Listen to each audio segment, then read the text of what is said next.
बंदी छोड़ सतगुरु रामपाल जी परमेश्वर जी की जय हो। परम पिता परमात्मा सारी सृष्टि के रचनहार कुल मालिक असंख्य ब्रह्मांडों के स्वामी जगत गुरु तीनों लोकों में प्रवेश करके सबका धारण पोषण करने वाले राजाधिराज आत्माधार नाथों के नाथ देवों के देव महादेव सर्वेश्वर महेश्वर मृत्युंजय अजरो अमर आदि अनादि सनातनी प्रभु जगत पिता जगदीश्वर श्री श्री 1008 की उपाधि के वास्तविक अधिकारी अकाल मूर्त शब्द स्वरूपी राम वासुदेव सर्वगतम ब्रह्म परम पूज्य प्रथम पूज्य परम संत परम पुरुष परम धनी परम दयालु सत्य कबीर हक्का कबीर अल्लाहु अकबर बाखबर अल्लाह ताला जगत के तारणहार जगत के मुक्तिदाता जगत के जगन्नाथ हारे के सहारे हिंदुओं के राम मुसलमानों के अल्लाह सिखों के वाहिगुरु ईसाइयों के मसीह दया के सागर दयानिधि करुणा के सागर करुणानिधि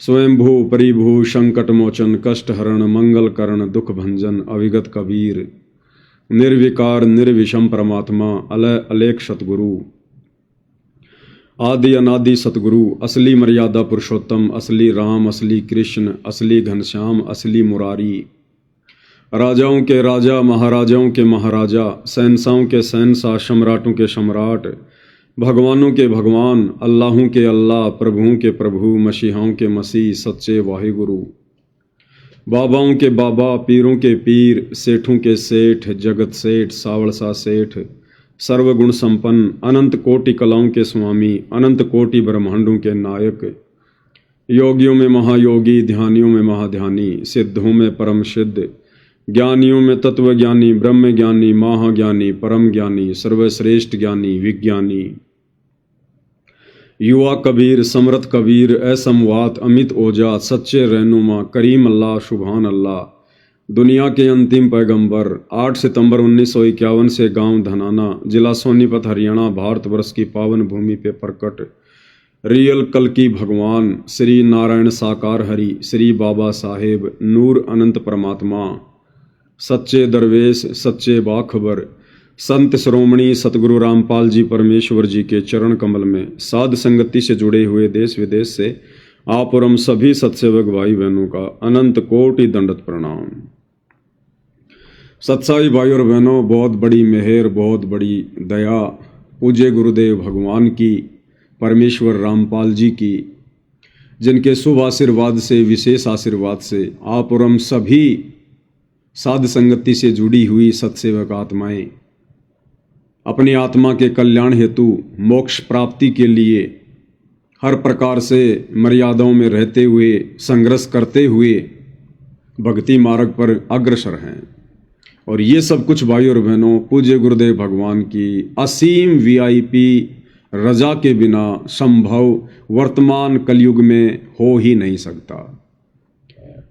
तो हम सभी सत्सेवक भाई बहन निसंशय निसंदेह ये कह सकते हैं कि वर्तमान में इस अखिल सृष्टि में अखिल ब्रह्मांड में अगर पूर्ण ब्रह्म परमेश्वर सारी कायनात के रचयिता कबीर देव सतगुरु रामपाल जी की अगर किन्हीं आत्माओं पर अखंड रजा है असीम रजा है तो वे आत्माएं केवल सत्सेवक भाई बहन है सत्सेवक भाई बहन।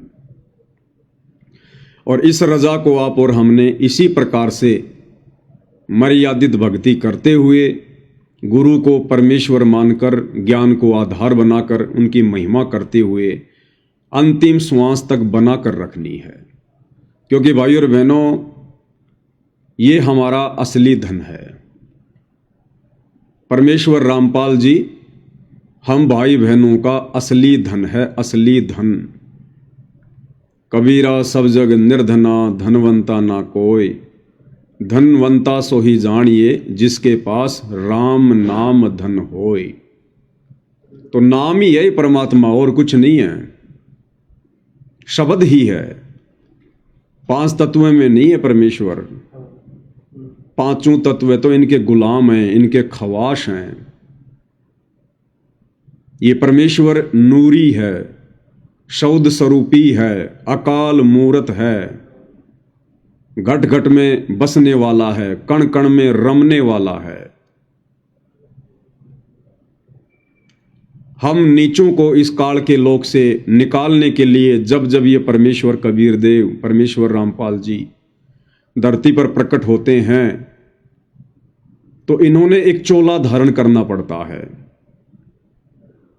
अपने तेज पुंज वाले शरीर से एक अन्य रूप धारण करना पड़ता है।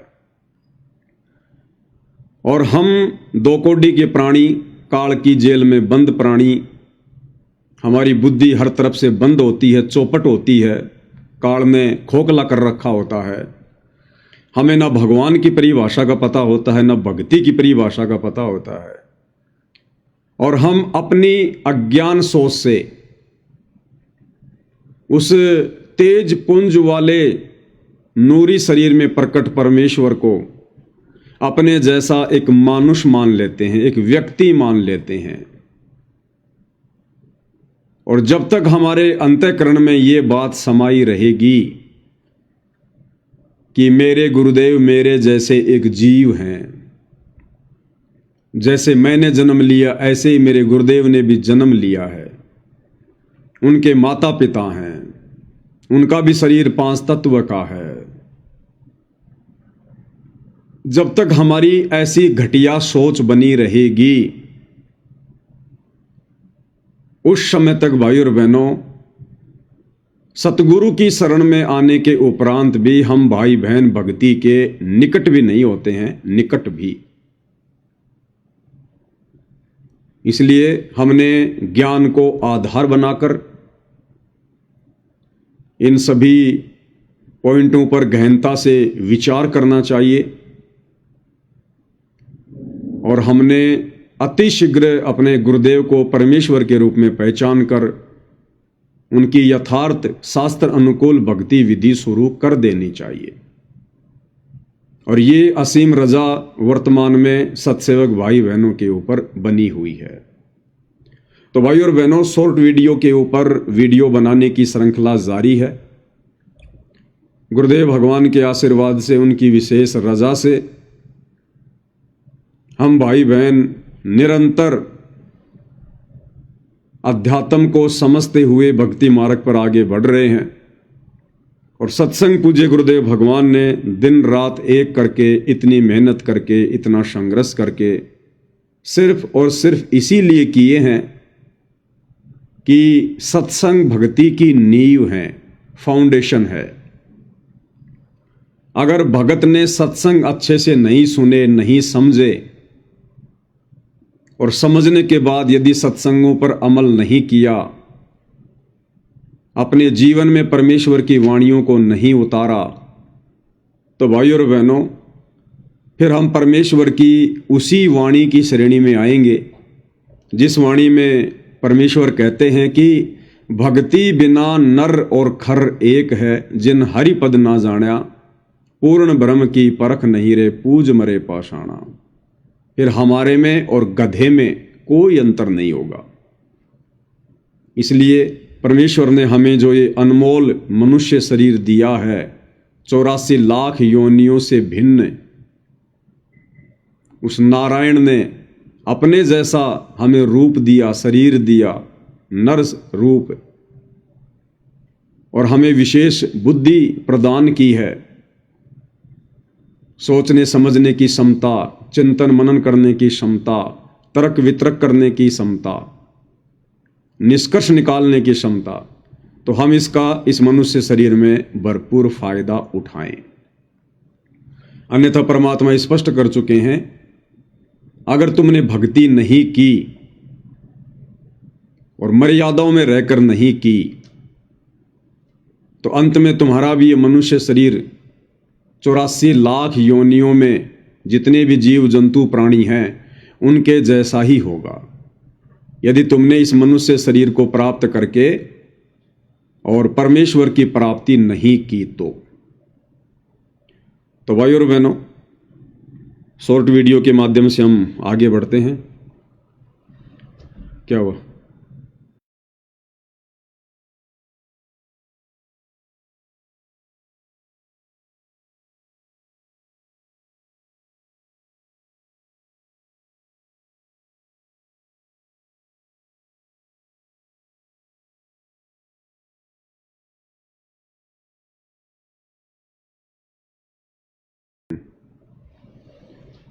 तो भाई और बहनों, शॉर्ट वीडियो के माध्यम से अब हम पूज्य गुरुदेव भगवान के इस अध्यात्म को समझने का प्रयास करेंगे। वो तमाम जानकारियां प्राप्त करेंगे जिन जानकारियों के अभाव में हम लोग मर्यादा तुड़वा बैठते हैं, जिन जानकारियों के अभाव में हमारे ऊपर काल का दाव लग जाता है, जिन जानकारियों के अभाव में हर बार इस परमेश्वर की प्राप्ति होने के उपरांत भी हम ये मौका चूक जाते हैं मोक्ष वाला। तो गुरुदेव भगवान चाहते हैं कि हम आत्माएं ज्ञान को आधार बनाकर इतनी दृढ़ हो जाएं कि हम खुद तो काल के जाल से बचकर अपनी भक्ति सफल करें, अपने संपर्क में आने वाले अन्य भगत भाई बहनों को भी हम गुरुदेव के ज्ञान आधार से दृढ़ता प्रदान करें, उनके विश्वास को दृढ़ता दें। तो जो सबसे पहला वीडियो है,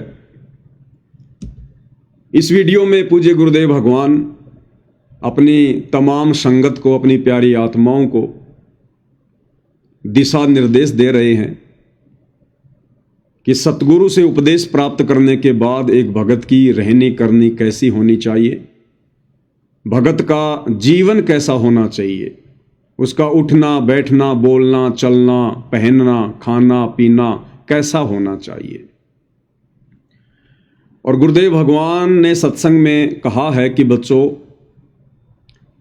जो सत्संग किए जा रहे हैं इन सत्संगों में प्रथम कक्षा से लेकर पीएचडी तक का ज्ञान है। और जैसे जैसे जिस आत्मा की बुद्धि सत्संग सुनकर विकसित होती चली जाएगी, वो आत्मा उतना ही अनमोल खजाना इन सत्संगों में से निकालती चली जाएगी। तो परमेश्वर इस सत्संग में जो दिशा निर्देश दे रहे हैं वो दोनों ही प्रकार की आत्माओं के लिए दे रहे हैं। एक वो आत्मा जो अभी नई भक्ति मार्ग से जुड़ी है, 2, 4, 5, 6 महीने हुए हैं, और दूसरी वो आत्मा जिसको काफी लंबा समय हो गया सतगुरु के भक्ति मार्ग पर। तो परमेश्वर विशेष तौर पर माता बहनों के लिए आदेश दे रहे हैं हार श्रृंगार के विषय में।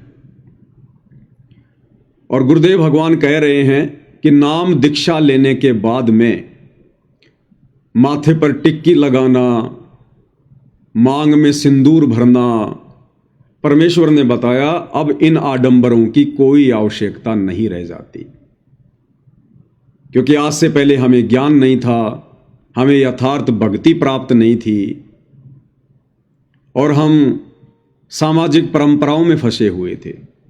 कोई हमें बताने वाला था ही नहीं कि सही क्या है गलत क्या है, ये क्यों करते हैं क्यों नहीं करते हैं, इनका क्या रीजन है। और हम लोग एक परंपरा के तहत इस वजन को गधे की तरह ढोते चले आ रहे थे। अब परमेश्वर ने अपना यथार्थ तत्व ज्ञान देकर हमारे वजन को हल्का किया है। तो गुरुदेव भगवान माता बहनों को आदेश दे रहे हैं कि उपदेश प्राप्त करने के बाद में ये टिक्की लगाना, सिंदूर भरना, इन चीजों की कोई आवश्यकता नहीं है। सिंदूर भरने से सामाजिक परंपरा के अनुसार जो पाखंड हमारे नकली धर्म गुरुओं ने समाज में फैला रखा है कि मांग में सिंदूर भरने से औरत का सुहाग अमर होता है, लेकिन परमेश्वर ने इस बात का खंडन किया कि सुहाग तो अमर उस समय रहेगा जब आप यथार्थ शास्त्र अनुकूल भक्ति करोगे। उसके बाद औरत से पहले उसके पति की मृत्यु नहीं होगी। ये परमेश्वर ने विधान बताया। सतयुग में ऐसा ही होता था, क्योंकि सतयुग में सभी यथार्थ भक्ति करते थे, वेदों के अनुसार भक्ति करते थे, एक ओम नाम की साधना करते थे और वेदों के अनुसार धर्म कर्म किया करते थे। तो वेदों के अनुसार भक्ति करने के चलते सतयुग में औरत कभी भी विधवा नहीं होती थी। यानी कि स्त्री से पहले कभी भी उसके पति की मृत्यु नहीं हुआ करती थी। और उस समय ना वो स्त्रियां अपनी मांग में सिंदूर भरा करती थी, ना कोई टिक्की लगाया करती थी। और जैसे जैसे भक्ति का स्तर नीचे गिरता गया, आज आम समाज में 90% माता बहनें अपनी मांग में सिंदूर भी भरती हैं, माथे पर टिक्की भी लगाती हैं, करवा चौथ का व्रत भी करती हैं कि मेरे पति की लंबी आयु हो। लेकिन उसके बावजूद भी वही होता है जो उनके भाग्य में लिखा होता है। अगर उसके पति की अकाल मृत्यु लिखी है तो उसके माथे पर टिक्की लगाने से, मांग में सिंदूर भरने से या करवा चौथ के व्रत को करने से उसके पति की रक्षा नहीं हो सकती। ये केवल एक झूठी परंपरा है, एक गलत धारणा है। तो सतयुग में जो वेदों के अनुसार साधना करते थे, तो उस समय ऐसी कोई भी आपत्ति उस परिवार पे नहीं आती थी।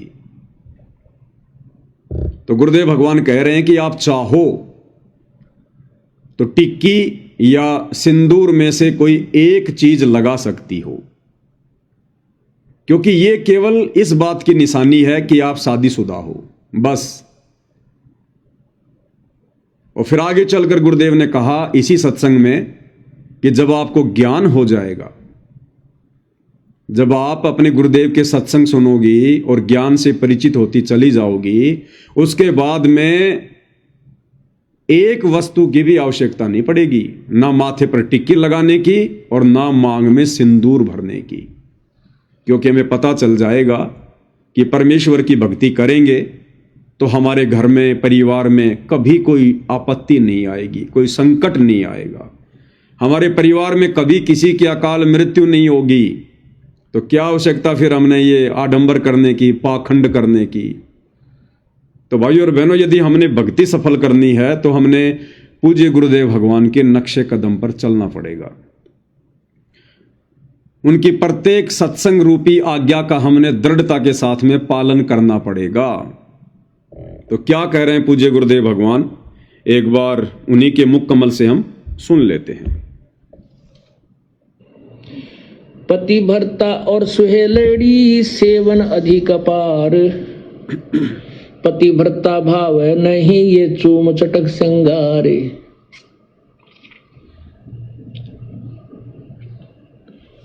पुण्यात्माओं, इसमें दोनों ही हमें आदेश दे रहा है परमात्मा, दोनों ही निर्देश हैं। अपने साधारण जीवन में और इस भक्ति जीवन में हमने कैसे जीना है। पतिव्रता और स्वेलड़ी सेवन अधिक अपार, वो अधिक से अधिक जो पुण्यात्मा है, पतिव्रता यानी एक इष्ट पर आश्रित पुण्यात्माएं हैं, वो अधिक से अधिक सेवन यानी पूजा करती हैं। और वो पतिव्रता भावनी चोम चटक श्रृंगार, पतिव्रता को किसी भी प्रकार के बाह्य आडंबर करने की आवश्यकता नहीं। कहते हैं इन श्रृंगारों की परमात्मा को कति आवश्यकता नहीं, वो अंदर से जानता है ये कितना भगत है और उसमें उतना ही प्रेम होता है प्रभु का। ऐसे ही हम अपनी बहन बेटियों से प्रार्थना करते रहते हैं कि हमने न तो ये मेहंदी वगैरह लगानी है, ना ये नाखूनों को लाल करना है, ना होठों को लाल करना है, ये नहीं चाहिए हमने। आप केवल अपने मांग में सिंदूर आदि लगा सकते हैं, जिससे ये एक प्रतीक है ये शादीशुदा है या मैरिड है अनमैरिड, बस इतना। वो भी लगाना चाहें तो लगा सकते हैं, अन्यथा कोई आवश्यकता नहीं है। ये उनके लिए है जो नए नए आते हैं, उनको एकदम हर एक क्रिया से विपरीत होना पड़ता है, इसलिए वो थोड़े से घबरा जाते हैं। जब ज्ञान हो जाएगा फिर आपको यह शरीर मिट्टी नजर आओगा। इस मिट्टी के घड़े को कितना श्रृंगार है, कितना इसके ऊपर चित्र सुंदर लगा दे, इसमें वस्तु जल नहीं है तो ये व्यर्थ है।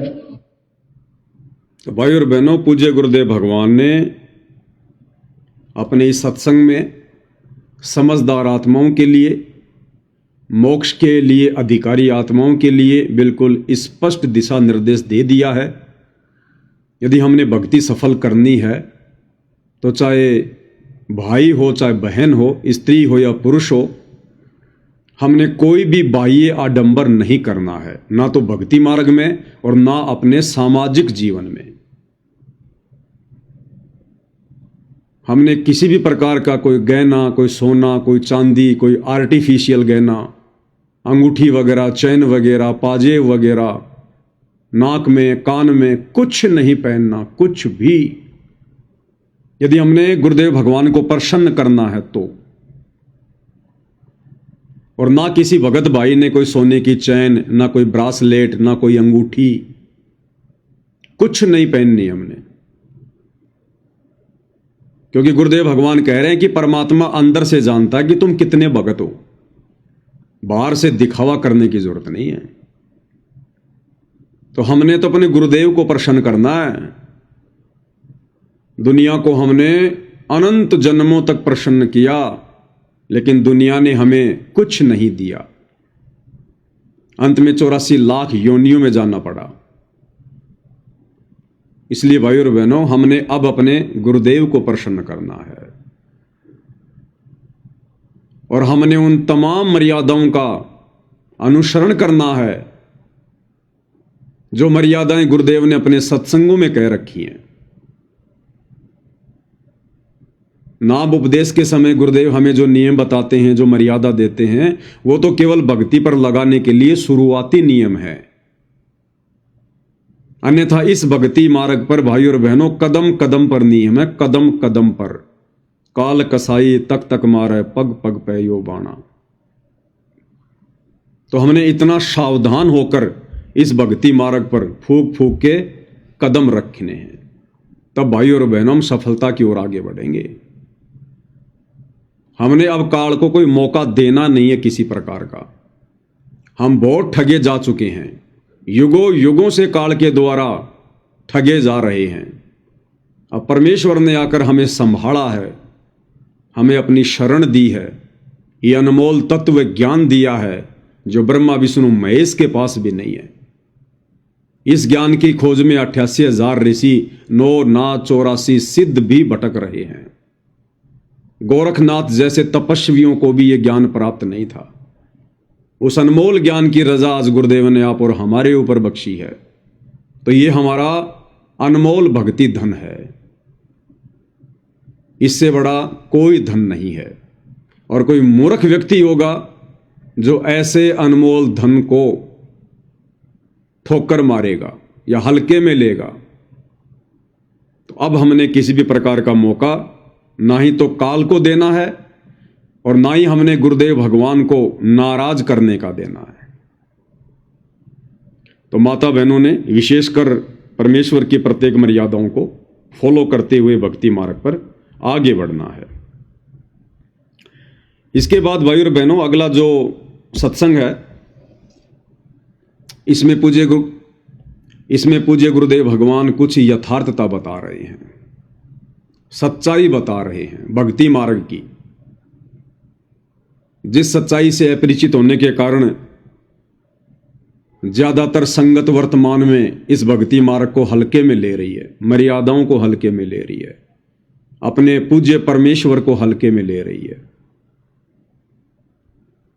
वैसे तो परमेश्वर ने अपने अनेकों सत्संगों में क्लियर कर दिया, स्पष्ट कर दिया है, संकेतों में भी और स्पष्ट रूप से भी, कि बच्चों इस दास के यहां से वापस सतलोक जाने के बाद मोक्ष के दरवाजे बंद हो जाएंगे। इसलिए हर प्रकार से जागरूक रहकर अपनी भक्ति को कम से कम समय में सफल करने का प्रयास करो। उसी दिशा में गुरुदेव भगवान हमें समझा रहे हैं कि अब तो हो सकता है कम कदर हो। गुरुदेव भगवान कह रहे हैं कि वर्तमान में तो हो सकता है मेरी इतनी इज्जत ना हो, इतनी मेरी ये कदर ना हो, क्योंकि इस गंदे लोक का ये विधान है, ये रूल है। जबरदस्ती भगवान करते नहीं है और आसानी से इंसान मानता नहीं है। तो गुरुदेव कह रहे हैं हो सकता है वर्तमान में मेरी इतनी कदर ना हो, लेकिन जाने के बाद दुनिया याद किया करेगी।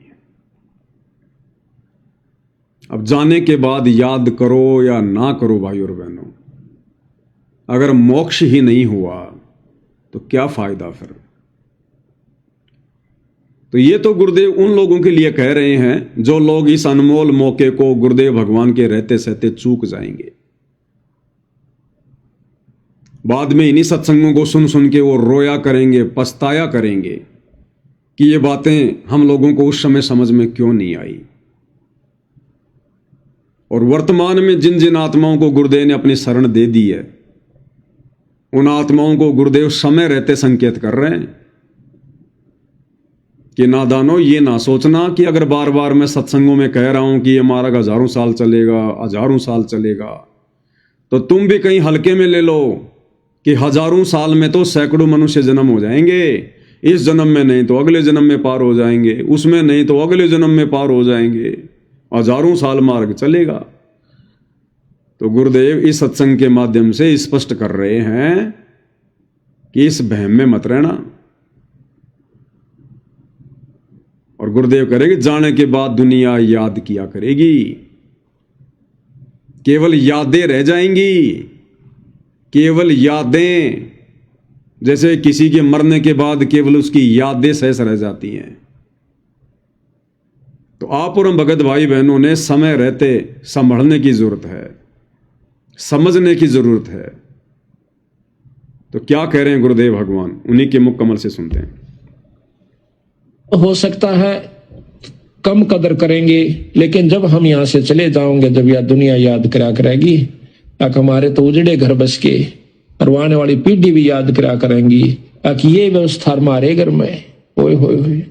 तो ये इतना बहुत ही लाभदायक और उत्तम मिशन है। अगर ये ठीक ढंग से चल गया, बंदी छोड़ की कृपा रही और आप लोगों का सहयोग रहा, तो आप देखना। और क्या करें गुरुदेव भगवान कि ये इतना अच्छा मिशन है, इतना उत्तम मिशन है, अगर ये सफल हो गया, अगर ये चल गया, और यदि आप लोगों का सहयोग रहा, यानी गुरुदेव भगवान कह रहे हैं कि बच्चों मैं तो संघर्ष कर ही रहा हूं इस काललोक के हिसाब से, लेकिन तुम लोगों ने भी मेरा पूरा सहयोग देना पड़ेगा, तुम लोगों ने भी संघर्ष करना पड़ेगा। मैं जैसा जैसा तुम्हें बताता जाऊं, जो जो मर्यादा तुम्हें बताऊं, तुमने तो उस मर्यादा में रहकर भक्ति करनी है, साथ में अन्य भाइयों को भी समझाना है, बताना है, दूसरों को भी मर्यादा का पाठ पढ़ाना है, भक्ति का पाठ पढ़ाना है, संघर्ष करना है, सहयोग करना है। लेकिन वर्तमान में भाई और बहनों काल प्रेरणा से क्या हो रहा है, सहयोग तो छोड़िएगा, उल्टा परमेश्वर के मिशन को उन्हीं लोगों के द्वारा, जिन लोगों से गुरुदेव ने एक उम्मीद रखी थी,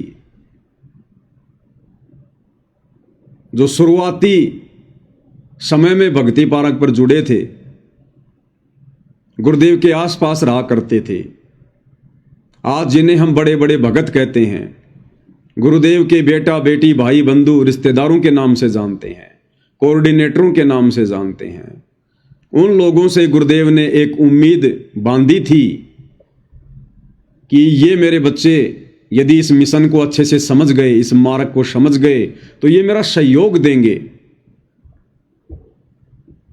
इस मिशन को सफल बनाने में।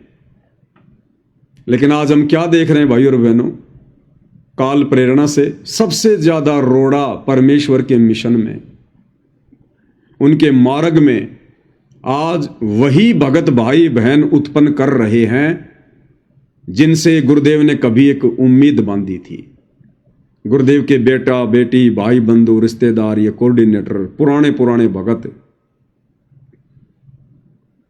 आज इन लोगों ने 2014 बरवाला कांड के बाद ये साबित कर दिया कि गुरुदेव ना तो हम आपको समझ पाए, ना हम आपके ज्ञान को समझ पाए, फिर भला हम आपके मिशन को कहां समझ सकते थे। और इस मिशन को नरक में ले जाने की तैयारी दिन रात कर रहे हैं। गुरुदेव के द्वारा बताई गई ऐसी कोई भी मर्यादा या नियम नहीं है जिसको इन लोगों ने 2014 बरवाला कांड के बाद संगत से नहीं तुड़वाया हो। गुरुदेव ने सतनाम के नियमों में स्पष्ट रूप से मना कर रखा कि बच्चों, हमने कोई भी गेम नहीं खेलना है। अब नहीं खेलना है तो नहीं खेलना है, और ना अपने बच्चों को खेलने देना है।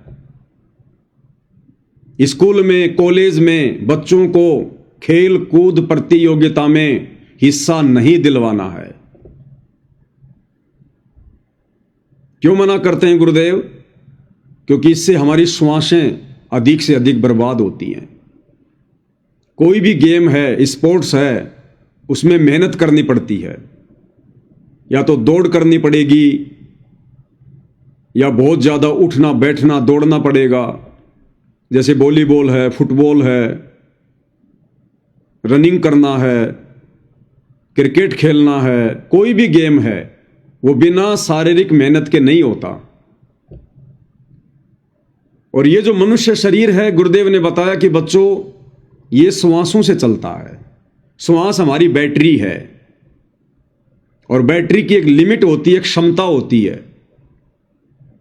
हमारे को काउंट करके परमेश्वर ने श्वासें दी हैं, और ये श्वासें केवल भक्ति करने के लिए, सतनाम का सुमरण करने के लिए। और यदि हम व्यर्थ की मेहनत करेंगे खेल कूद के माध्यम से, स्पोर्ट्स के माध्यम से, बॉडी बनाने के चक्कर में, शरीर बनाने के चक्कर में, गेम्स वगैरह खेलकर अपने और अपने बाप दादाओं का नाम रोशन करने के चक्कर में,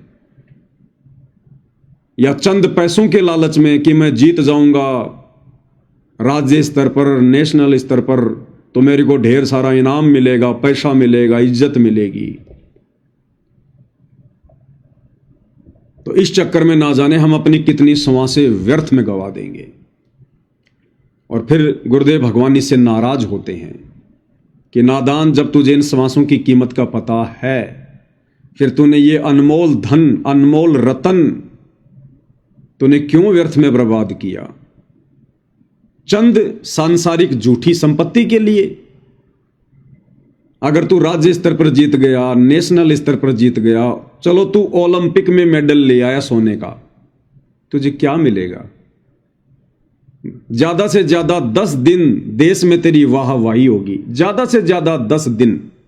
1 महीने बाद तो कोई तेरा नाम भी नहीं जानेगा।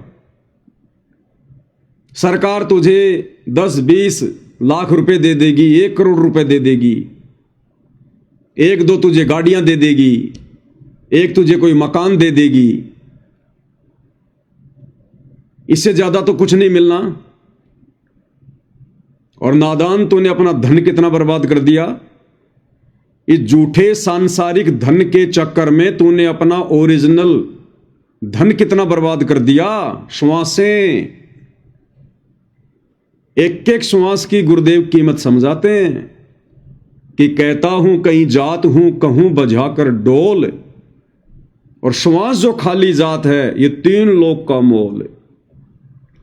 ये पृथ्वी लोक, अब ये पृथ्वी कितनी बड़ी है? अरे तेरे को तो सरकार ने केवल एक अच्छे से शहर में 1 करोड़ का कोई बंगला दे दिया होगा, 100 गज का, 200 गज का, 500 गज का एक छोटा सा बंगला दे दिया, 1 करोड़ का, 2 करोड़ का। और तेरी एक श्वास की कीमत कितनी है? ये पूरी पृथ्वी, पूरी पृथ्वी, ये पृथ्वी लोक, फिर इसके नीचे पाताल लोक, ऊपर स्वर्ग लोक, और अकेले स्वर्ग लोक में 5 करोड़ पृथ्वियां हैं, इससे भी बड़ी बड़ी। तो गुरुदेव भगवान कह रहे हैं कि नादान आत्मा, तेरी एक श्वास की कीमत के बराबर भी नहीं है ये तीनों लोक। कहता हूं कहीं जात हूं, कहूं बजाकर ढोल, और श्वास जो खाली जात है 3 लोक के मोल। और नादान, तूने 1 करोड़ 2 करोड़ रुपए के चक्कर में, एक 200 गज के प्लाट के चक्कर में दुनिया से झूठी तालियां बजवाने के चक्कर में, वाहवाही के चक्कर में, और तूने अपनी लाखों श्वासें बर्बाद कर दी, लाखों श्वासें स्पोर्ट्स के चक्कर में, गेम के चक्कर में। इसलिए परमेश्वर मना करते हैं कि अभी तुम्हें कीमत का पता नहीं है, तुम तो झूठे सुख को सुख मान रहे हो। झूठे सुख को सुख कहें ये मान रहा मनमोद, और शकल चबीना काल का, कुछ मुख में कुछ गोद। तो सत्संग करने का गुरुदेव का मकसद यही है कि हम समझें कीमत को, हमारा असली धन क्या है, सबसे कीमती धन क्या है। इसलिए गुरुदेव भगवान हमें कहते हैं कि बच्चों तुमने कोई गेम नहीं खेलना, सहयोग भी नहीं करना, क्योंकि जिस कार्य को ना करने के लिए गुरुदेव भगवान ने हमें प्रतिबंध कर दिया, मना कर दिया, तो उस कार्य में हम किसी का सहयोग भी नहीं कर सकते, क्योंकि वो गलत है। यदि हम करेंगे तो भी हम उतने दोषी हैं, और यदि दूसरा कोई कर रहा है और यदि हम सहयोग दे रहे हैं तो भी हम उतने ही दोषी हैं। हुक्का पीने वाला भी उतना दोषी है, और किसी को हुक्का भरकर देने वाला भी उतना ही दोषी है। बालों में डाई लगाना, कलर करना उतना ही दोष है। यदि हम किसी के बालों में डाई लगा रहे हैं, कलर कर रहे हैं, तो भी हम दोषी हैं परमात्मा के। बहुत सारे भाई जो बार्बर का काम करते हैं, नाई का काम करते हैं, दाढ़ी कटिंग बनाने का काम करते हैं, उनकी बहुत सारी शंकाएं आया करती थी कि भगत जी हम क्या करें। अब हम साथ संगति से भी जुड़ गए, और गुरुदेव के आदेश हैं कि बच्चों अब हमने डाई वगैरह नहीं करनी, बालों में ये कलर वगैरह नहीं लगाना। तो गुरु जी कहते हैं भाई गलत काम करना और उसमें सहयोग देना दोनों ही मां बाप के भागी हैं। तो दास ने भी सभी भगत भाई बहनों को फिर यही समझाया कि भैया गुरु वचन में चलना है। गुरु वचन में 2 टाइम की रोटी परमात्मा देगा, भक्ति से देगा, मर्यादाओं से देगा। जब गुरुदेव का आदेश आ गया कि ना गलत काम करना और ना गलत काम में सहयोग देना, ना हमने बालों में डाई लगानी, ना हमने सफेद बालों को काला करना, और ना हमने किसी और के बालों को काला करना। यदि हम कर रहे हैं तो अभी हम पूर्ण मर्यादा में नहीं हैं, हम परमेश्वर की उस रजा के पात्र नहीं हैं। हमने प्रत्येक बातों पर विचार करना पड़ेगा। प्रत्येक बातों पर धंधा भी भगत ने बहुत सोच समझ के करना होता है, बहुत सोच समझ के। गुरुदेव ने कह दिया बच्चों आपने जींस नहीं पहननी। कौन सी जींस? जो टाइट जींस है।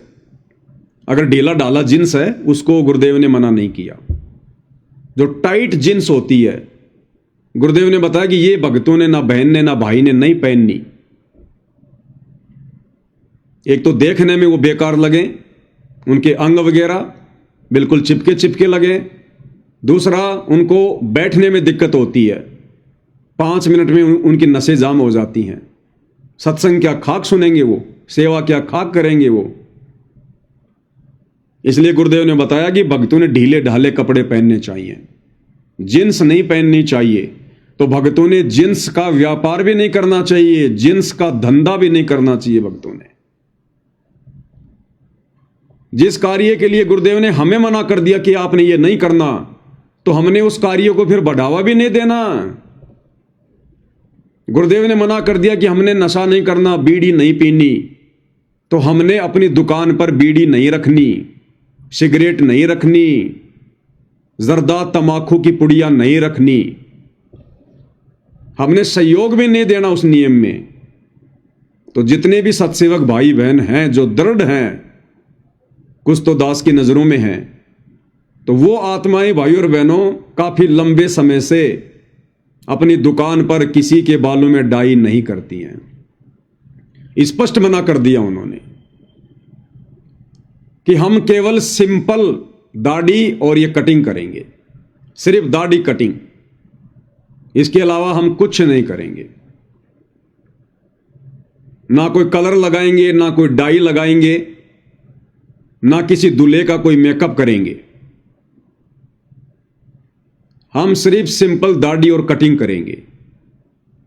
तो उन्होंने बताया कि भगत जी शुरुआत में तो थोड़ी सी दिक्कत आई हमें, लेकिन उसके बाद परमात्मा ने फिर दया बख्श दी और उससे भी बढ़ चढ़कर हमारे पास में कस्टमर आते हैं, उससे भी बढ़ चढ़कर। तो ये थोड़ा सा हमने भाई और बहनों हिम्मत करनी पड़ेगी, थोड़ा धैर्य धारण करना पड़ेगा, गुरुदेव भगवान पर विश्वास रखना पड़ेगा। जब सारी सृष्टि को गुरुदेव भगवान खिला रहा है तो भक्ति करने वाली आत्माओं के लिए परमात्मा क्या कमी रखेगा। लेकिन परमेश्वर हमारी परीक्षा भी लेगा, हमारे धैर्य की, हमारे विश्वास की। तो भाई और बहनों, गुरुदेव ने मना कर दिया कि हमने गेम नहीं खेलना, स्पोर्ट्स में कोई सहयोग नहीं देना। परमेश्वर ने हमारे से एक उम्मीद लगाई कि मेरे बच्चे मेरा सहयोग करेंगे, लेकिन वही बच्चे गुरुदेव के जेल जाने के बाद सतनाम के नियमों में लिखी हुई इन मर्यादाओं को तार तार करते हुए, अपने पैरों तले रौंदते हुए और धनाना आश्रम के पास में धनाना गांव में लगभग 50 लाख रुपए से ऊपर की लागत से और एक बैडमिंटन का स्टेडियम बनवा दिया। गुरुदेव के परिवार ने बैडमिंटन खेलने का स्टेडियम बनवा दिया। तो ये गुरुदेव भगवान की मर्यादाओं को तार तार किया गया है। हरियाणा के जाट आरक्षण में भगत भाई बहनों को बैठा दिया गया। बोले नादान भक्तों की मर्यादाएं तुड़वा दी गई, उनकी अनमोल श्वासें बर्बाद करवाई गई। कैसे तो उन्होंने उस भीड़ में बैठकर रमेणी की होगी, आरती की होगी, मंत्र किए होंगे। कोई हुक्का पी रहा है, कोई बीड़ी पी रहा है, कोई गंदी संदी गालियां निकाल के बातें कर रहा है। हरियाणा में तो गाड़ियां हेल्पिंग वर्ब हैं, बिना गाड़ी के तो सेंटेंस ही पूरा नहीं होता। तो भगत भाई बहनों को वहां बैठाया गया अनुपदेशियों के बीच में, गुरुदेव की मर्यादाओं को तार तार किया गया। गुरुदेव ने मना कर दिया, बच्चों हमने आन उपासना में कोई सहयोग नहीं देना। आन उपासना यदि हमने करनी नहीं है तो हमने सहयोग भी नहीं देना। सहयोग देने वाला भी पाप का भागी है। तो जिस समय अयोध्या में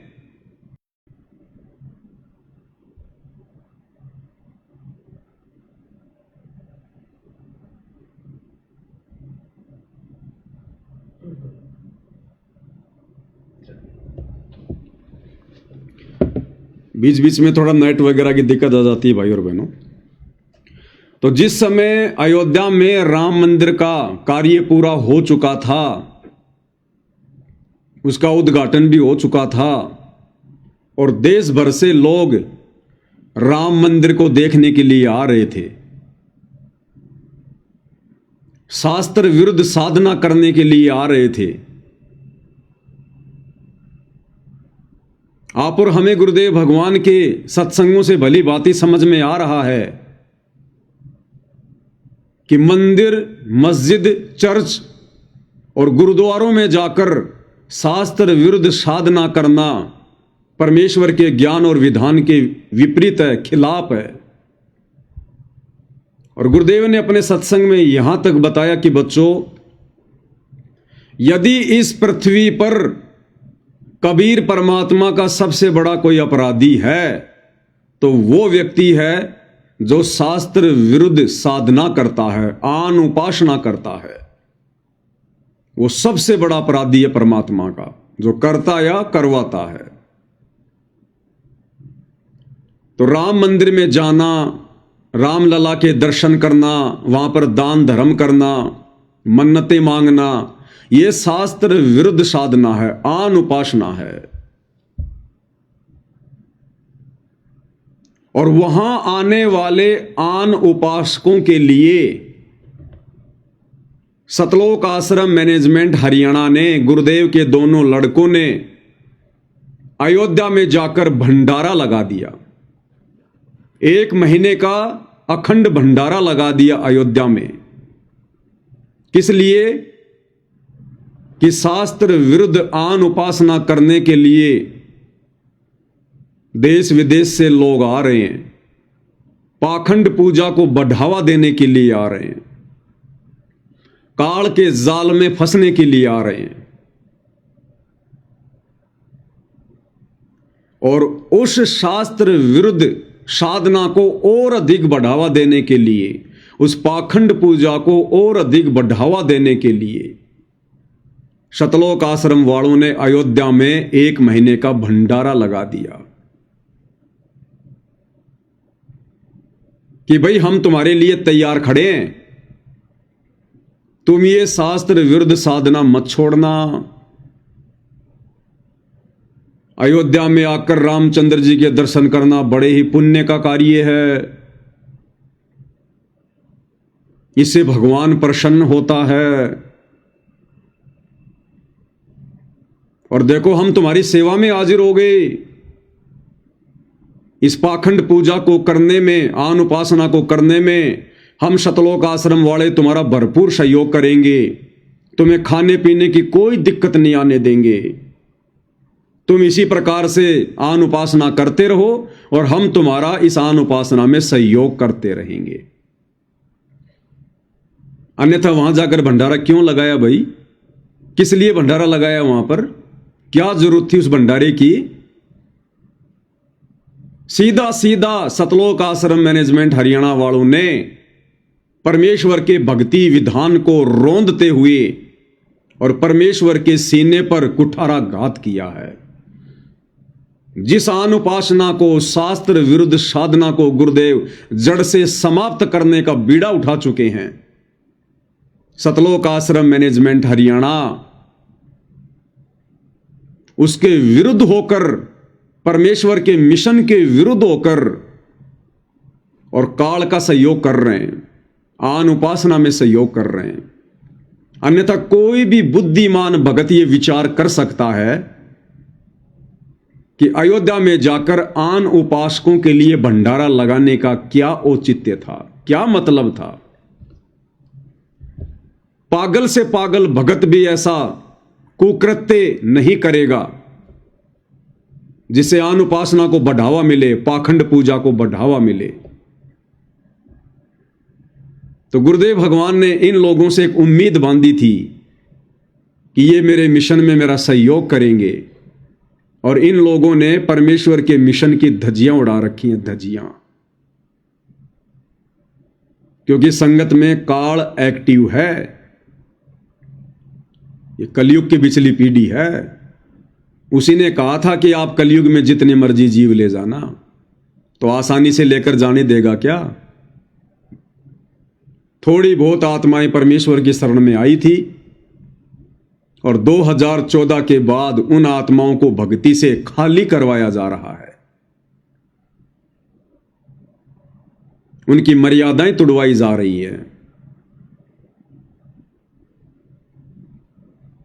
उसके बाद राजस्थान के गैंगस्टर आनंदपाल सिंह की सीबीआई जांच का समर्थन करवा दिया गया। भक्तों से एक गुंडे की सीबीआई जांच का समर्थन और संत रामपाल जी के भक्तों से करवा दिया गया। 5 लाख रुपया चंदे के रूप में राजपूत करणी सेना को संत रामपाल जी के भक्तों का दान का पैसा दिया गया। सारे कुकर्म ये काल करवा रहा है। काल वो संगत में एक्टिव है, पूरी तरह से हावी है, बुद्धि ऑन नहीं होने दे रहा। नींबू की तरह संगत को निचोड़ रहा है, और अंत में रस निकाल के, यानी जो भक्ति परमेश्वर ने दी और जितनी हमने मर्यादा में रहकर की, उसको नींबू की तरह निचोड़कर बर्बाद करवा के और फिर छिलके को फेंक देगा। तो परमेश्वर के मिशन में सहयोग तो बहुत दूर की बात है भाई और बहनों। ये तो मैंने आपको 2-4 मोटे मोटे उदाहरण दिए हैं। सैकड़ों की संख्या में इन्होंने, सैकड़ों की संख्या में, जितनी गुरुदेव भगवान की मर्यादा नहीं उससे कहीं ज्यादा इन्होंने तुड़वा दी। रोहतक के पैरावर में परशुराम की जयंती।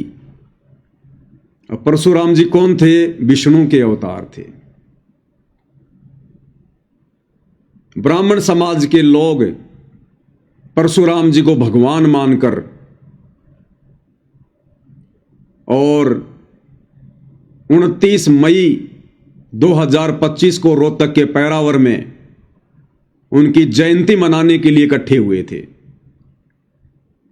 पैरावर एक धाम है, जैसे छुडानी धाम है, ऐसे पैरावर धाम है, आन उपासना का केंद्र है। संगत को तो वहां पर शौपन में भी नहीं जाना चाहिए था, शौपन में भी। लेकिन काल संगत पर पूरी तरह से हावी है। काल ने ऐसी चाल चली, ऐसा पासा फेंका,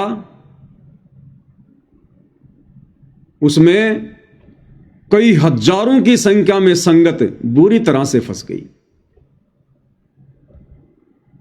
गुरुदेव के दोनों बेटों के हरियाणा के मुख्यमंत्री के साथ में संबंध, हरियाणा के जेल मंत्री के साथ में संबंध। अब आश्रम चलाने हैं तो भैया राजनेताओं की गोद में तो बैठना पड़ेगा। यदि आपने आश्रम चलाने हैं और परमेश्वर रामपाल जी का आशीर्वाद नहीं है तो भैया फिर राजनेताओं के आशीर्वाद की जो जरूरत पड़ेगी। भैया तो भगवान के आशीर्वाद की या राजनेताओं के आशीर्वाद की? तो भगवान का आशीर्वाद तो है नहीं इनके ऊपर, तो फिर आश्रम चलाने के लिए राजनेताओं के आशीर्वाद की तो जरूरत पड़ेगी। नहीं तो आप एक छोटी सी पान की थड़ी भी नहीं चला सकते। आश्रम तो बहुत बड़ी चीज है। तो इन्होंने राजनेताओं का आश्रय ले लिया। अब राजनेता तो भाई अपना स्वार्थ सिद्ध करेंगे, चाहे कोई भी हो। राजनीति तो नाम ही स्वार्थ सिद्धि का है।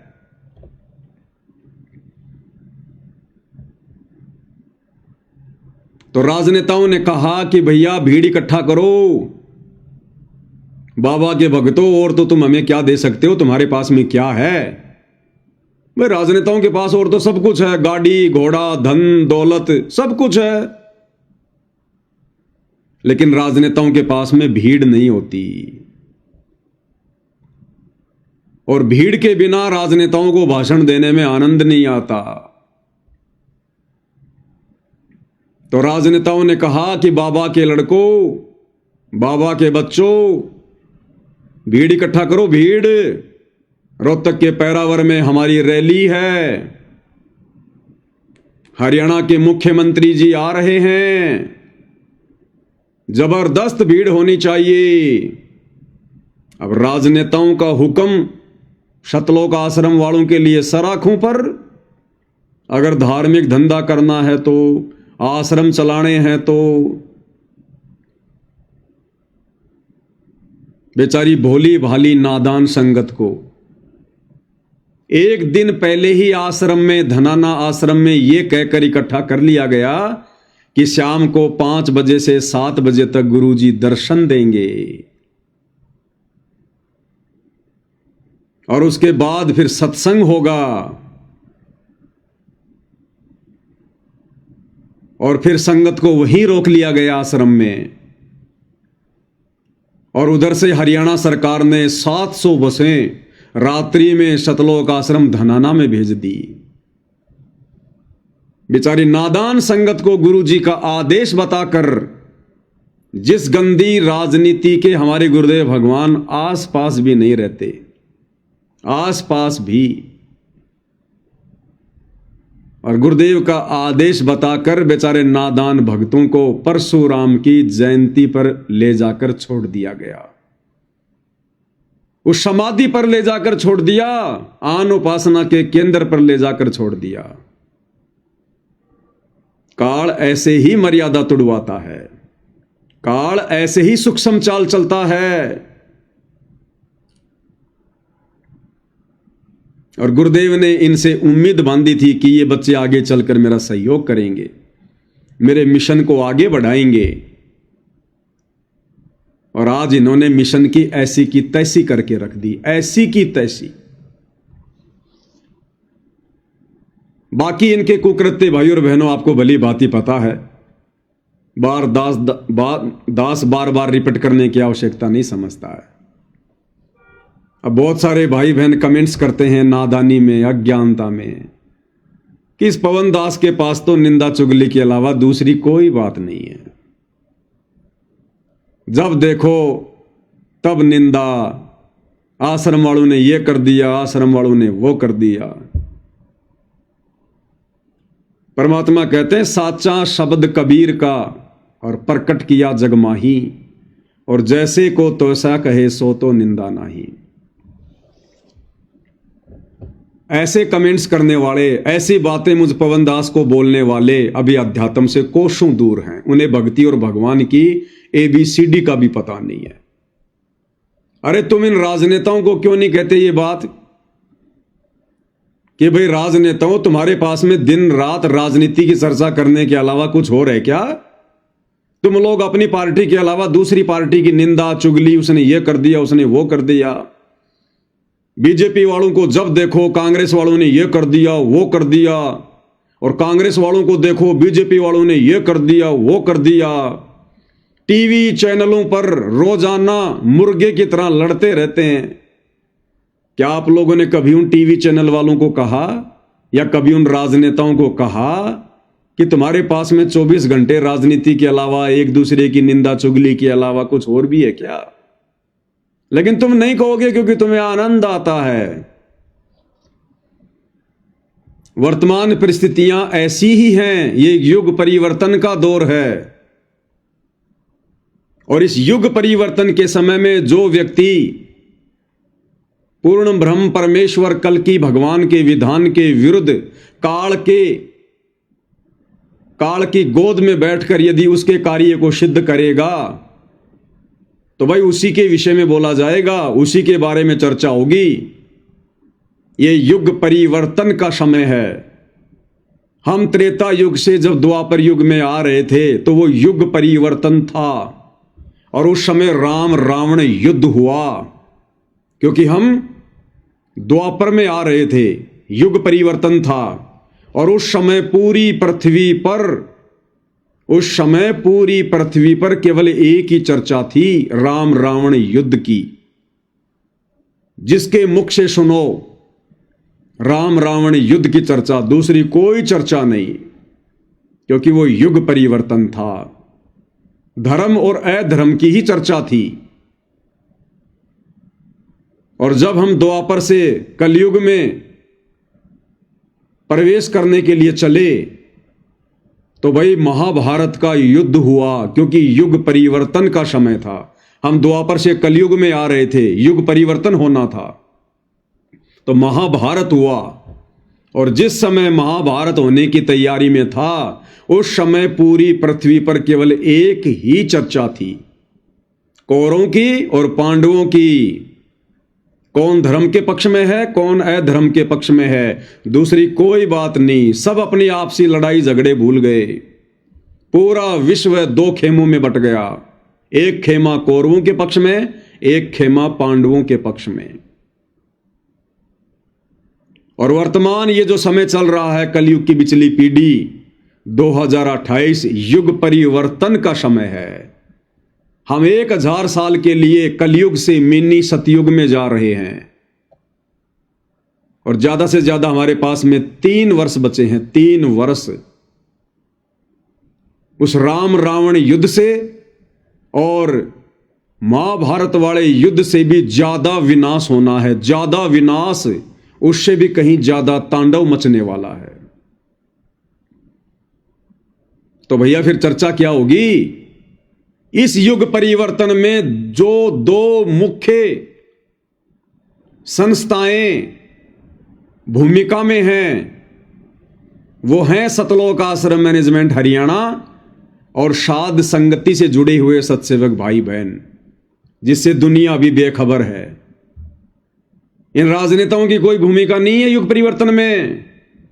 इन नकली धर्म गुरुओं की युग परिवर्तन में कोई भूमिका नहीं है। इन बड़े बड़े धनपतियों की, मुकेश अंबानी जैसों की, टाटा बिरला जैसों की कोई भूमिका नहीं है। ये तुम्हारे बॉलीवुड वाले, जॉलीवुड वाले, ये क्रिकेटर, इनकी कोई भूमिका नहीं है। ये तो सब काल के पक्ष में है, काल की गोद में बैठे हैं। इस युग परिवर्तन के समय में यदि सबसे बड़ी कोई भूमिका निभा रहे हैं तो केवल दो ही पार्टी हैं, सतलोक आश्रम मैनेजमेंट हरियाणा और सतसेवक भाई बहन।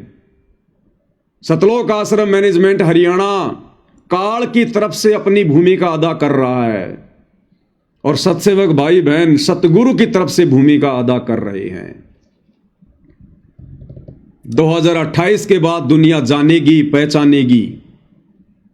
तो इस समय भाइयों और बहनों, धर्म और अधर्म की बात होगी।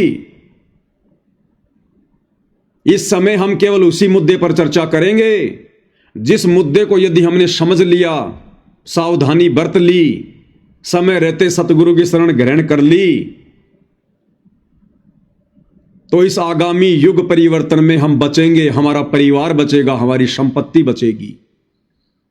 अन्यथा चाहे देश का राजा हो, चाहे महाराजा हो, चाहे धनपति हो, चाहे रोडपति हो, आने वाले युग परिवर्तन के समय में दुर्गति होगी, दुर्गति। इसलिए चर्चा तो भाई यही होगी जो वर्तमान में हो रही है। हम सतगुरु के एजेंट, काल के एजेंटों के भक्ति विरुद्ध कर्मों पर ही चर्चा करेंगे। हमारा किसी से कोई राग द्वेष नहीं है, कोई झगड़ा नहीं है, कोई मनमुटाव नहीं है। लेकिन इस परमेश्वर के मार्ग में जो जैसी भूमिका निभाएगा, अगर कोई अच्छी भूमिका निभाएगा तो उसकी सराहना की जाएगी, और यदि कोई गलत भूमिका में है तो भाई उसका पर्दाफाश किया जाएगा। हमारी सबसे बड़ी जिम्मेदारी वर्तमान में यही है। अरे जब ये दुनिया भर के राजनेता सारे दिन राजनीति में थूक बिलोते रहते हैं, बेमतलब की बातें, व्यर्थ का झगड़ा, जब ये राजनेता 24 घंटे में एक बार भी कोई परमात्मा की चर्चा नहीं करते, कोई भक्ति भाव की चर्चा नहीं करते, तो हम भक्ति मार्ग से जुड़े हुए व्यक्ति हम क्यों राजनीति की चर्चा करें? हमारा राजनेताओं से क्या लेना देना? जिन राजनेताओं के मुख से, सबसे बड़े राजनेता वर्तमान में हमारे देश के प्रधानमंत्री नरेंद्र मोदी, लगभग 10 वर्ष हो चुके हैं, 11वां वर्ष चल रहा है उनको प्रधानमंत्री बने।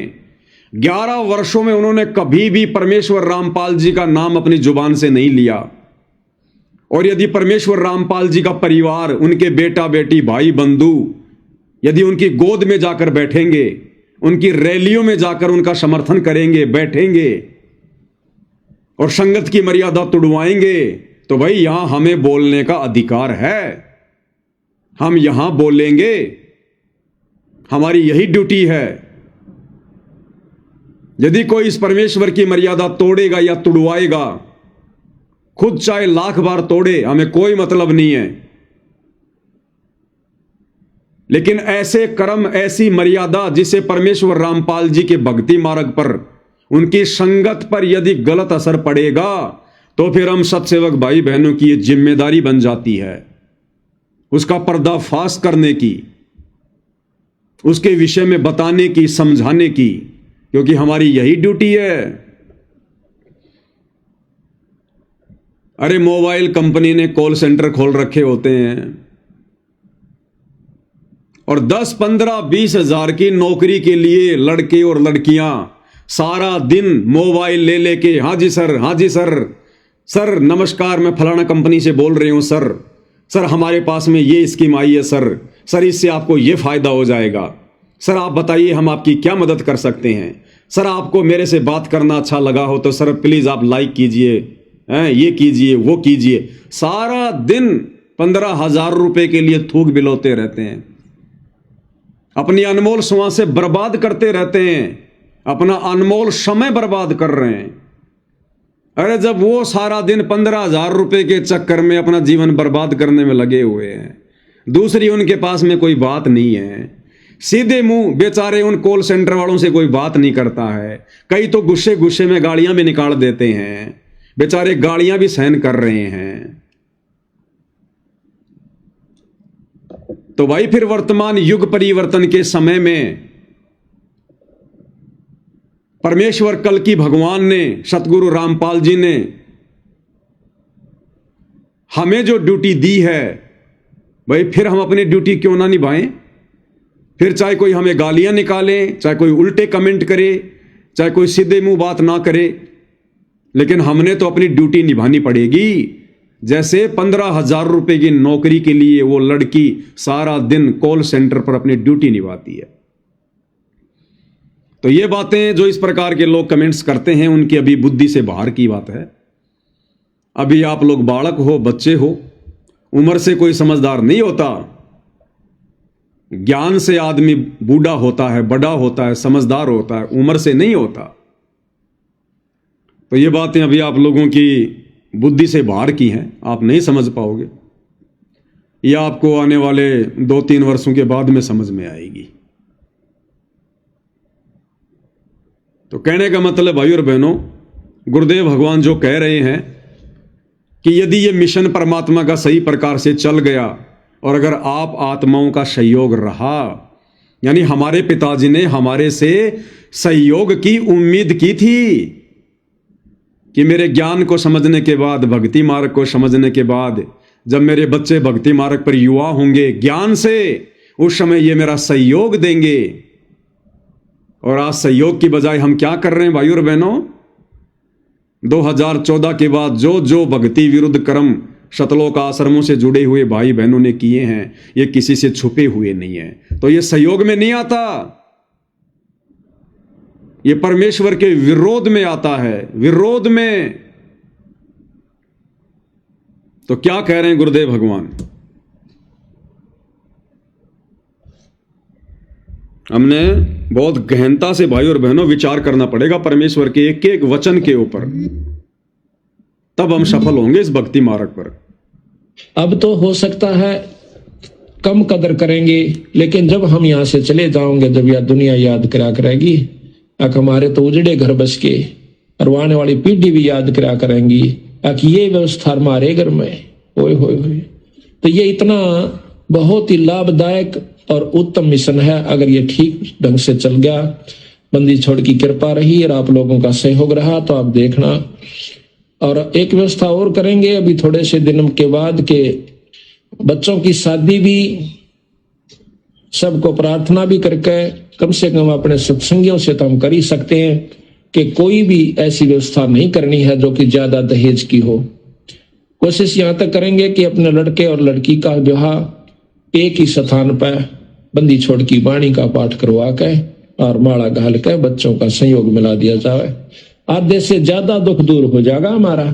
90% दुख हमारा हमने ये मान रखा कि आज लाखों रुपया में भी लड़की पढ़ाई नहीं कर पाते, और हो जा तो फिर उसकी नो चिंता रहे, कदे मार ना दे, कदे नो ना हो जा। हम चाहते हैं धन ज्यादा क्यों देते हैं अपनी लड़की को? मजबूरी होगी, इस समाज में ऐसी कुरीति उत्पन्न होगी। किस प्रकार कि जैसे अपनी लड़की ब्याह से, तो लड़की पहले भी ब्याह रखी उनके घर में, तो जेठानी और दरानी भी हो सकती है। तो हमने नो चिंता रह सकते, हम थोड़ा देवा अपनी बेटी ने, और आगे इसका मन ना टूट जाए, इसका ताने ना मारे। तो नो सोचांगे कम से कम वो जो बहू ले जा रही से दूसरी, उतनी जरूर अपनी बेटी ने देवा। एक मनमाना अच्छे बड़े साहूकार ने ब्याह रखी उस घर में, तो उतना गरीब क्यों कर दे सके? इतना दे नहीं सकता। फिर उसकी बेटी, उसकी लड़की हमेशा ताने सुनती रहती है, कभी सास के मुंह पे, कभी पड़ोसन के मुंह पे, कभी उसके मुंह पे।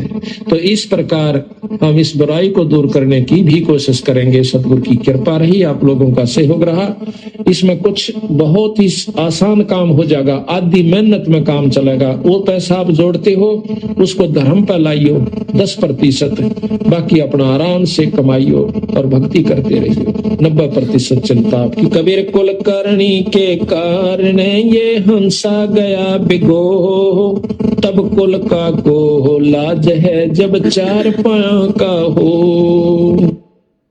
तो परमेश्वर गुरुदेव भगवान बार बार हमसे सहयोग की उम्मीद जता रहे हैं। यदि आप आत्माओं का सहयोग रहा तो, आप आत्माओं का सहयोग रहा तो। रमेणी के विषय में गुरुदेव भगवान चर्चा कर रहे हैं कि हम अपने सत्संगियों से तो प्रार्थना कर ही सकते हैं कि कोई भी ऐसी व्यवस्था नहीं होनी चाहिए जो ज्यादा दहेज की हो, फालतू के दिखावे की हो, आडंबर और पाखंड की हो। लेकिन इन सतलोक आश्रम वालों ने गुरुदेव भगवान के हिसार जेल जाते ही 2014 बरवाला कांड के बाद जगह जगह आश्रम खोलकर उस रमेणी जैसी पवित्र रस्म को भी इन्होंने रामायण बना दिया। रामायण। दास ने आपको ऐसे ऐसे वीडियो दिखाए हैं इन आश्रमों में होने वाली रमेणियों के, शादियों के। जगत वाली लड़कियां भी शर्मा जाएं। इतना हार श्रृंगार, इतना मेकअप, इतना गहना, इतने चटकीले भड़कीले कपड़े इन आश्रमों में बैठकर रमेणियों के समय में। तो ये कहां गुरुदेव भगवान का सहयोग कर रहे हैं? ये तो दोनों तरफ से पैसा लेते हैं, पैसा। एक एक पाठ 25,000 रुपए लड़की वाले से और 25,000 रुपए लड़के वाले से। बस इनको तो दोनों तरफ से दक्षिणा चाहिए। ये कहां दहेज को खत्म करेंगे? दहेज तो सबसे पहले ये ले लेते हैं और उस 25,000 रुपए के चक्कर में फिर इनकी जुबान बंद हो जाती है। चाहे वो कैसे कपड़े पहनो, कितना ही गहना पहनो, कितना ही मेकअप करो, फिर इनकी आंखें बंद हो जाती है, जुबान के ताला लग जाता है कि अगर यदि हमने अब कुछ ज्यादा बोला तो ये अपने पाठ के पैसे वापस ले लेंगे और रमेणी तो फिर कहीं भी कर लेंगे। गुरुदेव ने कह रखा है आश्रम में करना कोई जरूरी थोड़ी होता है कि आश्रम में करेंगे तो ही रमेणी सक्सेस होगी। उल्टा वर्तमान में इन सतलोक आश्रमों में जो रमेणियां हो रही हैं उनमें से 70% शादियां टूट रही हैं, रमेणियां टूट रही हैं, लड़कियों को छोड़ा जा रहा है, बच्चे पैदा कर करके लड़कियों को छोड़ा जा रहा है। तो इनको डर है इस बात का कि यदि हमने अब कुछ बोल दिया तो ये 50,000 रुपए भी जाएंगे और ये रमेणी अपने घर पे कर लेंगे, क्योंकि गुरुजी ने कह रखा है कि भाई वचन से बेटा बेटी पराई होते हैं। चाहे लड़की के घर पे चाहे लड़के के घर पर सिंपल तरीके से परमात्मा के दोपहर की आरती चलाकर दोनों बच्चों को बैठा दो, हो गए वचन से एक दूसरे के। ना कुछ लेना ना कुछ देना, सिंपल कपड़ों में जैसा लड़की प्रतिदिन घर पर कपड़े पहनती है उन्हीं कपड़ों में लड़की रमेणी में बैठ जाए, लड़का भी रमेणी में बैठ जाए। सांसारिक लोगों की तरह सफारी सूट सिलाने की जरूरत नहीं है। दुल्हन का जो जोड़ा आता है वो जोड़ा पहनकर रमेणी में बैठने की जरूरत नहीं है। परमात्मा कहते हैं मन कर धीर बांध ले रे बोरे, छोड़ देना पछलियों की रीत, सतगुरु तारेंगे। ना कोई गले में माला डालनी ना डलवानी, जबकि इन आश्रमों की रमेणियों में मैंने आपको कितने वीडियो दिखाए, एक दूसरे के गले में माला डाला जो है डाली जा रही है। और गुरुदेव भगवान क्या कहते हैं सतनाम के नियम में कि भगत ने ना ही तो किसी के गले में माला डालनी है और ना ही डलवानी है। ये माला डालना और डलवाना पूजा में आता है और यहां एक दूसरे के गले में माला डाली जा रही है। उसके बाद गुरुदेव भगवान की फोटो के साथ साथ चक्कर काटे जा रहे हैं, 7 चक्कर। ड्रामा, पाखंड, एक भी मर्यादा भाई और बहनों इन लोगों ने सुरक्षित नहीं छोड़ी, एक भी। मेरे पास में कुछ इन सतलोक आश्रमों में की गई रामायणों के वीडियो हैं। मैं रमेणी नहीं कहूंगा, रामायण कहूंगा, रामायण। दिखाते हैं आपको सबसे पहले ये सतलोक आश्रम बैतूल की, मध्य प्रदेश के स्टेट कोऑर्डिनेटर विष्णु साहू रामायण करवा रहे हैं, सामूहिक रामायण का पाठ। और देखना किस प्रकार से भाई और बहनों, जैसे रहट के चारों तरफ बैल चलता रहता ना, बैल तेली का बैल होता है और एक रहट होता था पहले, रहट। आजकल तो सीमेंट वगैरह लगाने लग गए, पहले एक चूना पत्थर होता था उस चूने पत्थर को एक बहुत बड़ा एक व्हील होता था पत्थर का, और बैल के द्वारा उसको चलाया जाता था, ऊंट या बैल के द्वारा। उसमें पानी डाल दिया जाता था, वो चूने का जो पत्थर था वो डाल दिया जाता था, और वो लोहे का पहिया बैल के सहारे से घुमाया जाता था, और वो उसको दबा दबा के पहिया चल चल के वो बिल्कुल बारीक हो जाता था, रबड़ी जैसा, लस्सी जैसा। उसके बाद फिर वो चिनाई में काम लिया जाता था। तो जिस प्रकार वो रहट के चारों तरफ वो बैल चलता है, उस प्रकार से देखना किस प्रकार से फेरे दिलवाए जा रहे हैं, फेरे एक साथ, पता ही नहीं चल रहा। एक के आगे लड़का, फिर लड़की, फिर लड़का, फिर लड़की, पता ही नहीं चल रहा कौन किसके आगे पीछे है, कौन किसके साथ में फेरे ले रहा है। एक एक लड़की के आगे पीछे दो दो लड़के चल रहे हैं, दो दो लड़कों के आगे पीछे दो दो लड़कियां चल रही हैं। देखिएगा।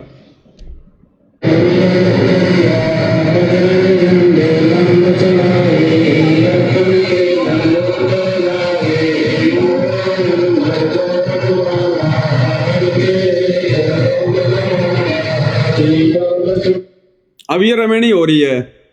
अब ये लड़का देखो, इसने सफारी सूट पहन रखा है, एक लड़की इसके आगे है, एक लड़की इसके पीछे है।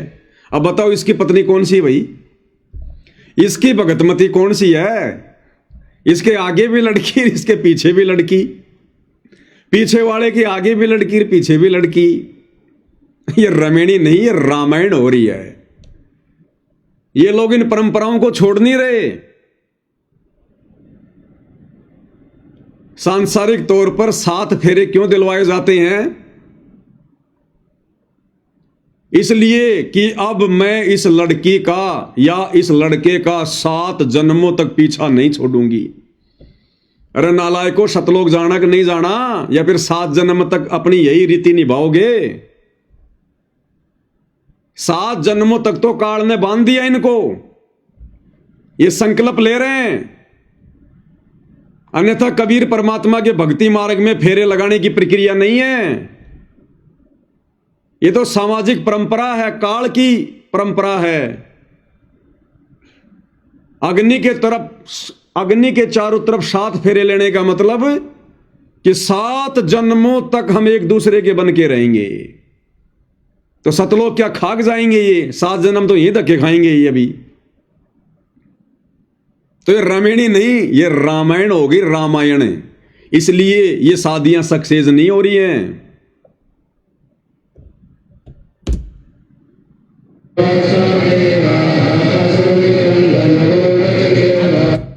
और भाई ये कपड़ा क्यों बांधा गया है? लड़का लड़की बीच में सफेद सा कपड़ा लेके चल रहे हैं, टोवेल। क्यों भाई? अरे अगर इतना ही डर है छोड़ने का तो क्यों रमेणी कर रहे हो? पहले बात पक्की कर लो। अरे पहले आपस में बात पक्की कर लो भाई, तू मेरे को छोड़ेगा तो नहीं। इनको इतना डर लग रहा है, बाद की तो बात छोड़ो, कहीं रमेणी करते करते छोड़ के ना भाग जाए मेरे को। कपड़े से एक दूसरे को पकड़ रखा है, और फिर ये कहते हम भगत हैं, हम सामाजिक परंपराओं को नहीं मानते, हम पाखंड को नहीं मानते, और सारा का सारा पाखंड कर रहे हैं। परमेश्वर के मार्ग में 7 चक्कर लगाने की प्रक्रिया नहीं है, लेकिन ये लगा रहे हैं। लड़का लड़की दोनों सफेद कपड़े को पकड़ के चल रहे हैं। इस परमात्मा के मार्ग में ये प्रक्रिया नहीं है। यहां तो वचन से एक दूसरे के होते हैं। अरे तुम तो समाज की परंपराओं को निर्वाह कर रहे हो। तुम शास्त्र अनुकूल भक्ति में शास्त्र विरुद्ध पाखंड कहां से ला रहे हो भाई?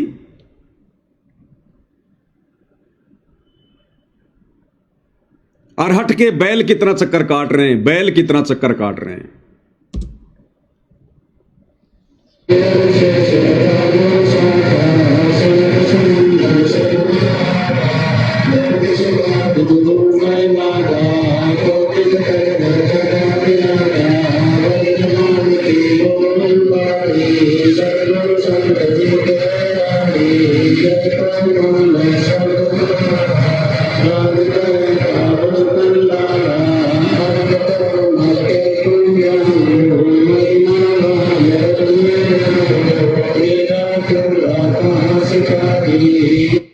अब बताओ, इस बहन का जो पति है वो तो इसके पीछे चल रहा है और हाथ ही आगे वाले के जोड़ रही है। इसका पति तो इसके पीछे और हाथ जोड़ रही है आगे वाले के। तो तुम्हारा पतिव्रता धर्म तो यही खंड हो गया। इसलिए भाई और बहनों, दास इन रमणियों को रामायण कहता है, रामायण। और सुनाता हूं आपको, देखो स्पेशल रिकॉर्डिंग। इन आश्रमों में भक्ति नहीं होती है, भक्ति तो केवल एक दिखावा है, केवल एक दिखावा।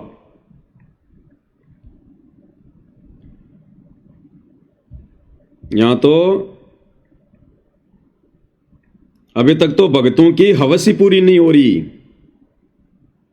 भक्तों की हवस ही पूरी नहीं हो रही भाई और बहनों। अभी तो भक्ति तो बहुत दूर की बात है। ये रिकॉर्डिंग सुनाता हूं आपको। एक भगत सतगुरु रामपाल जी का, मध्य प्रदेश का, फौज की नौकरी से सूबेदार से रिटायरमेंट होके आया। सूबेदार से जब आदमी रिटायरमेंट होके आता है तो उसकी सफेद मूंछ हो जाती है, सफेद, यानी वो तकरीबन 50 साल से ऊपर का हो जाता है, 50-55 साल का। और उसके बाद वो रमेणी करने की इच्छा जाहिर कर रहा, बुढ़ापे में रमेणी करने की। और किस प्रकार से ये आश्रम वाले फिर उनके आपस में संबंध स्थापित करवाते हैं। और देखना फिर किस प्रकार से हंस हंस के बातें की जा रही हैं। जो बिचौलिया है इनका, वो दोनों की बात करवा रहा है और बीच में एक दूसरी लड़की है जो बात कर रही है। जब वो लड़की को इस बात का पता चला, क्योंकि वो कह रहा कि भगत जी सूबेदार से रिटायरमेंट है, खुद का मकान है, 40,000 रुपये पेंशन आती है, तो बीच में जो दूसरी जो बहन है हमारी, जो लड़की है इन आश्रमों से जुड़ी हुई, वो दांत निकाल निकाल के हंस रही है और कह रही है फिर तो मेरी करवा दे पहले। अगर इसके पास इतना पैसा है, इतनी पेंशन आ रही है, तो मेरी करवा दे इसे। ये भक्ति हो रही है भाई और बहनों, भड़वागिरी हो रही है, भड़वागिरी। सुनिएगा।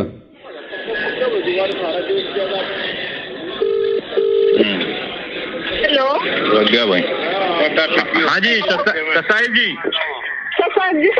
हाँ बहन जी, वो फोटो सेंड कर दिया आपके व्हाट्सएप पे, देख लियो एक बार। देख लो, ठीक है ना? ठीक है ना? वो बहन क्या करिए बुड्ढे की। वो कह रहा बहन जी वो फोटो सेंड कर दिया आपके व्हाट्सएप पर दूल्हे की, देख लेना। तो वो दूसरी बहन जो बीच में है वो क्या कह रही है, बुड्ढे की।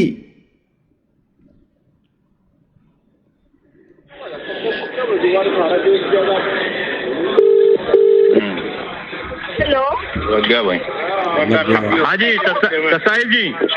ससाइल जी। हाँ बहन जी, वो फोटो सेंड कर दिया आपके व्हाट्सएप पे, देख लियो एक बार। बुड्ढे की। ठीक है ना? ठीक है ना भगत जी? ठीक है। हाँ ठीक है। ये भगत जी से बात करोगे क्या? देना। Hello, hello. हाँ बात कर रहे क्या? एक मिनट थोड़ी आओ, बात करिए। मैं यूं ना है, ये भड़वागिरी हो रही है। हेलो। हेलो। हाँ जी ससाइल जी। ससाइल जी, ये बात कर लो थोड़ा, लो।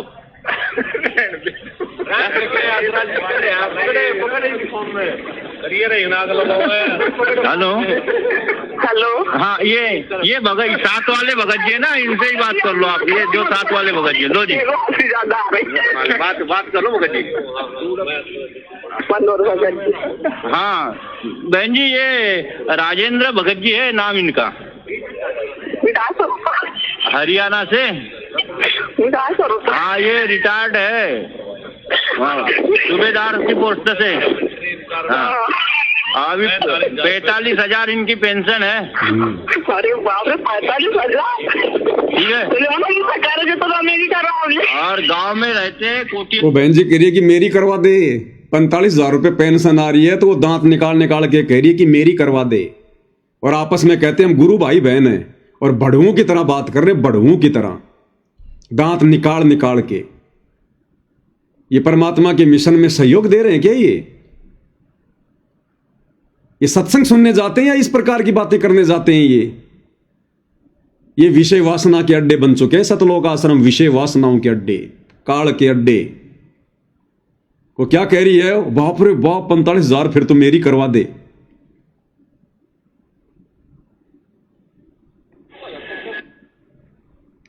ये शुरू से होता है, फिर से सुनो क्या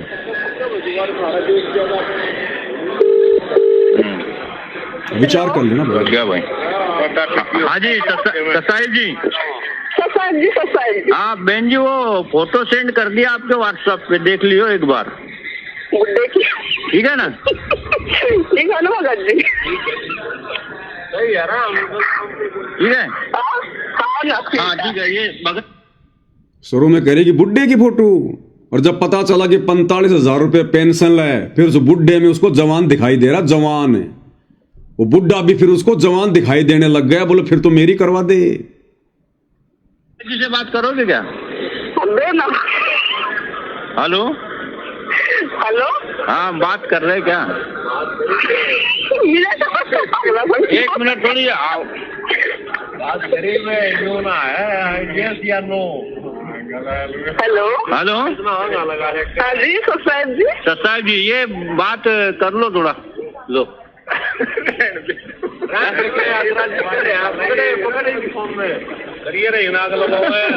हेलो हेलो। हाँ ये भगत, साथ वाले भगत जी है ना, इनसे ही बात कर लो आप। ये जो साथ वाले भगत जी, लो जी ज्यादा आ रही। बात कर लो भगत जी। मनोहर भगत जी।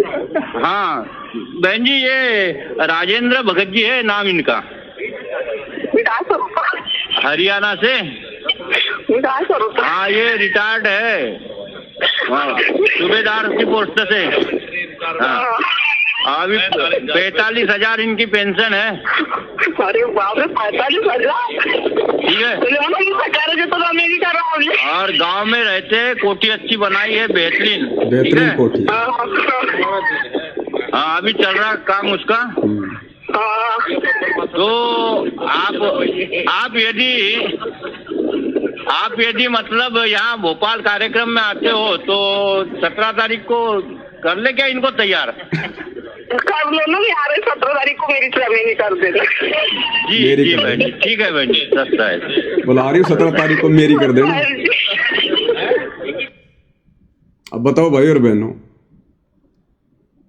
भोपाल कार्यक्रम में आ रही हो तो इनको कर दे तैयार।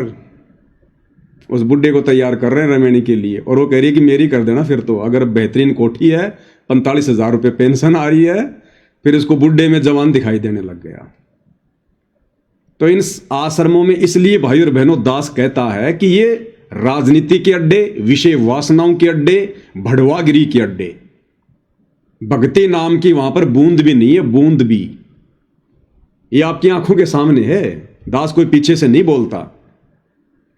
इसलिए दास कह रहा है कि इन आश्रमों में जाने वाला सतगुरु रामपाल जी के निकट भी नहीं है, नजदीक भी। इसलिए दास इन रमेणियों को रामायण कहता है, रामायण। तो देखा किस प्रकार से अरहट के बैल की तरह एक दूसरे के साथ में बांध के और उन्हीं सामाजिक परंपराओं का निर्वाह करते हुए फिर तुमने छोड़ा क्या? गहना इन्होंने पहन रखा, सोना चांदी इन्होंने पहन रखा, सामाजिक जो परंपराएं तुम निभा रहे, फिर तुमने छोड़ा क्या? सिर्फ नाम रख लिया रमेणी, बाकी काम सारे रामायण वाले। और दिखाता हूं, देखो दूसरी आपको एक, ये देखो।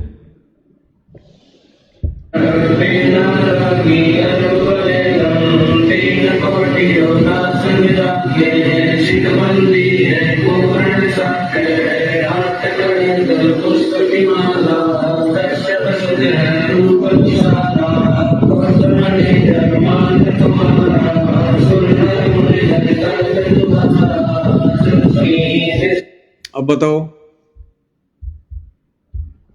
फेरे का तो कोई मतलब ही नहीं निकलता रमेणी में, फेरे का तो कोई मतलब ही नहीं है।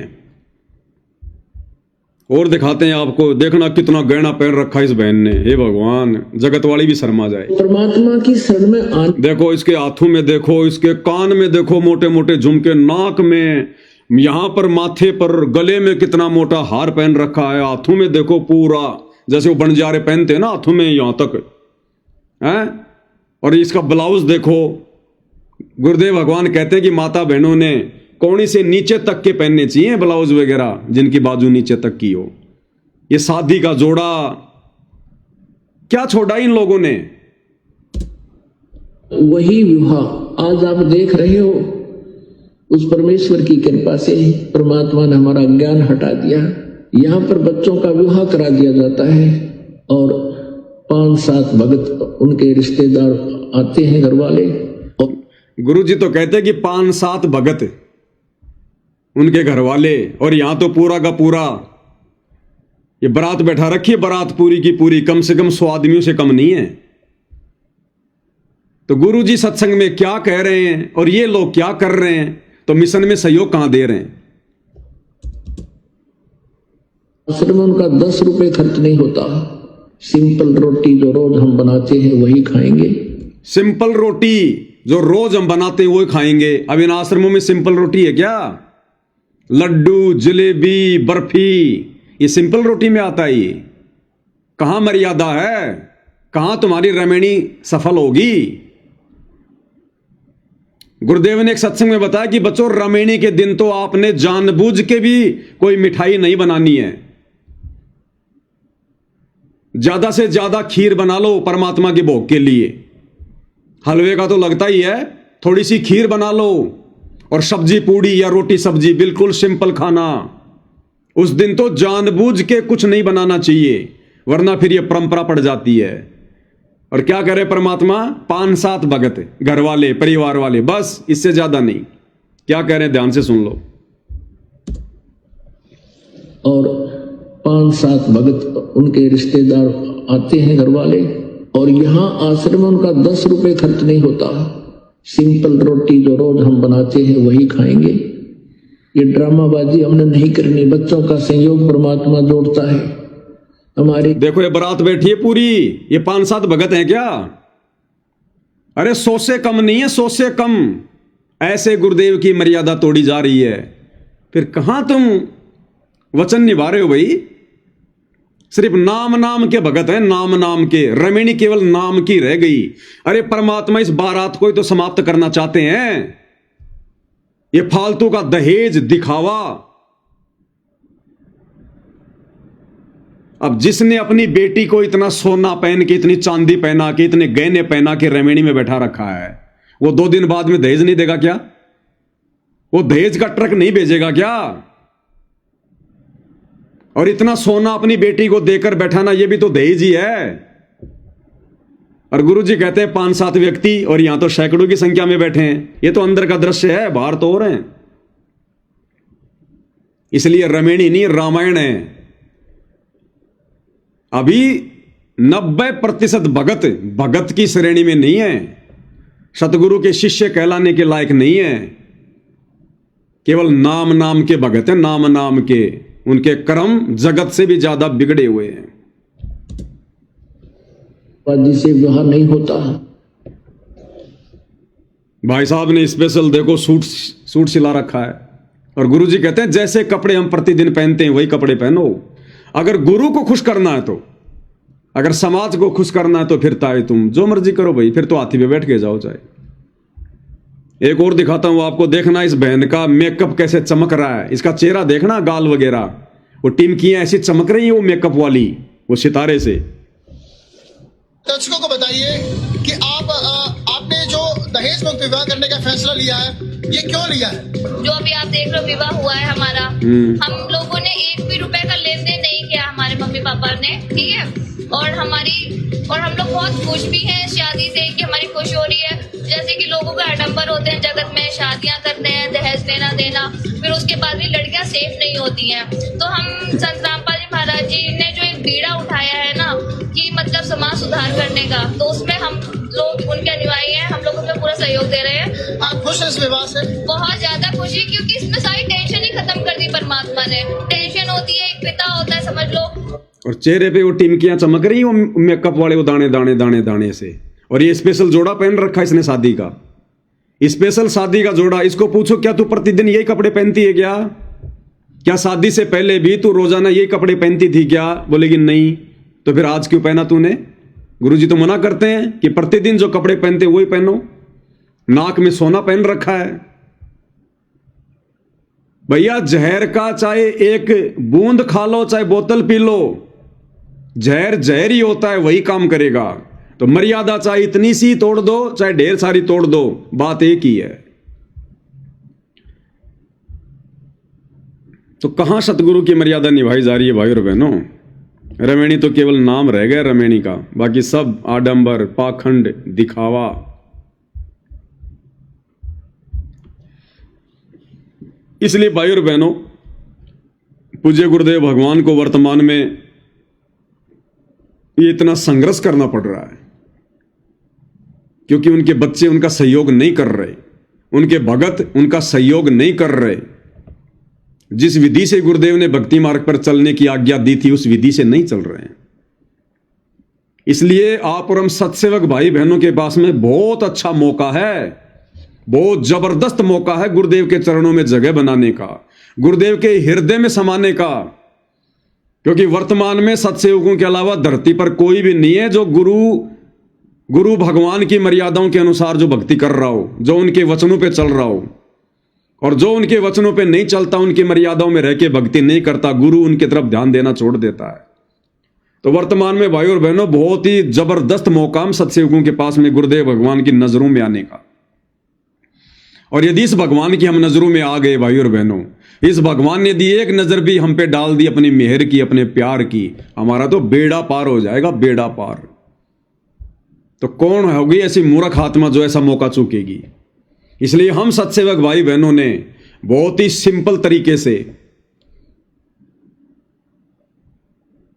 रमेणी होनी है, परमात्मा ने संस्कार जोड़ दिया तो होगी। वैसे तो दास इसके ऊपर बहुत सारे वीडियो बना चुका है, वैसे तो अपना सत्यानाश करवाना है, अपने जीवन का बेड़ा गर्क करवाना है, रमेणी करवाना। अगर ज्ञान समझ में आ गया है तो अपना बेड़ा गर्क करवाना है। अरे काल को इसीलिए तो परमात्मा ने सतलोक से धक्के मारे थे। अगर वो ये कर्म करने की ना सोचता दुर्गा के साथ में, तो 21 ब्रह्मांड लेकर वहीं राज करता सतलोक में, वहीं पर परमात्मा बाहर नहीं निकालते। लेकिन ये विषय वासना, शारीरिक संबंध, इसके चक्कर में पड़कर तो उसने अपनी ऐसी तैसी करवा ली और साथ में आप और हमने करवा ली। इस कर्म को तो गुरुदेव ने सबसे गंदा कर्म बताया, सबसे गंदा। तो ये तो भगत के भक्ति मार्ग में सबसे बाधक है, सबसे बड़ी बाधा है। ये ज्ञान होने के बाद, ये भक्ति समझ में आने के बाद हम फिर उसी दिशा में बढ़ रहे हैं। फर्क इतना है, उन्होंने जबरदस्ती करी, हम प्यार प्रेम से कर रहे हैं। फर्क इतना ही है। अरे जहर को चाहे जबरदस्ती खा लो चाहे प्यार प्रेम से खा लो, जहर तो वही करेगा जो उसका गुण है। और मालिक कह रहे हैं कि आग पराई अपनी हाथ दिए जल जाए और नारी पराई अपनी भोगे सब कुछ जाए।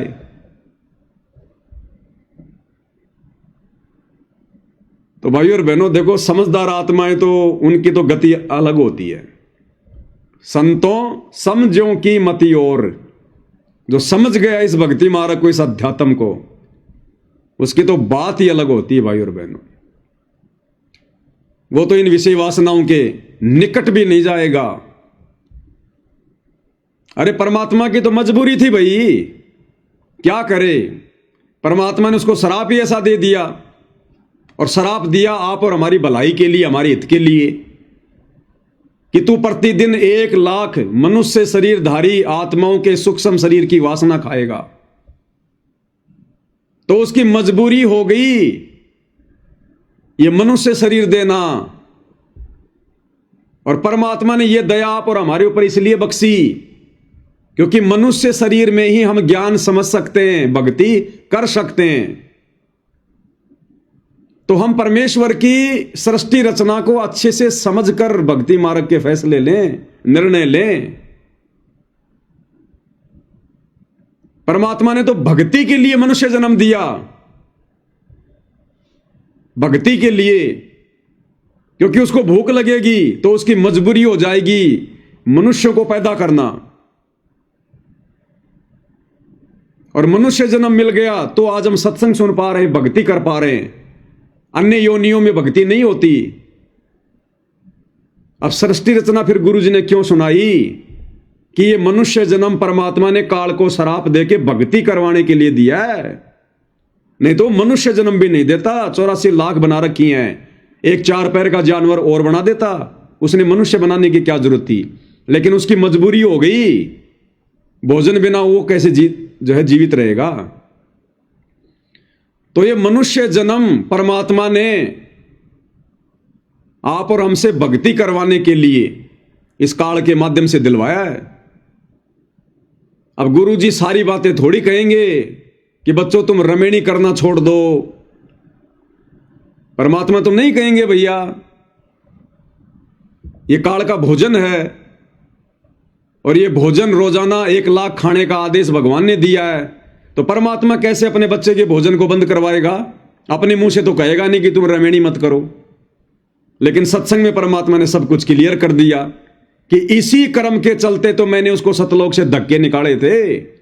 और इतना ज्ञान लेने के बाद तुम वही कर्म कर रहे हो, आपस में शादियां करके रमेणियां करके, तो तुम सतलोक में जाओगे कैसे। तुम तो और धक्के खाने की दिशा में आगे बढ़ रहे हो, तुम तो और धक्के खाने की दिशा में आगे बढ़ रहे हो।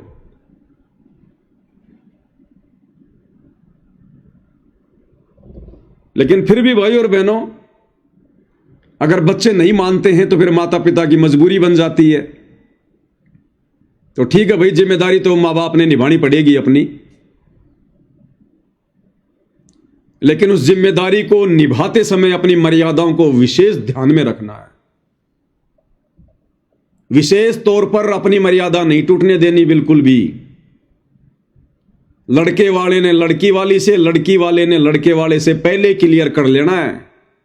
चाहे जगत में करो चाहे भक्ति मार्ग में करो, अपनी मर्यादाओं को पहले आगे रख दो कि साहब आप फिर एंड टाइम पे ड्रामा करोगे, पाखंड करोगे, हमें बिल्कुल भी पसंद नहीं होगा। ये हमारी मर्यादा है, हमारे गुरुदेव भगवान की मर्यादा है। इस प्रकार से हम आपकी बच्ची को लेकर जाएंगे। ना कोई आडंबर, ना कोई पाखंड, ना फालतू का कोई मिठाई चटाई, ना विशेष कोई व्यंजन, ना कोई ड्रामेबाजी, ना कोई गहना गाठी दिखावा मेकअप, कुछ नहीं।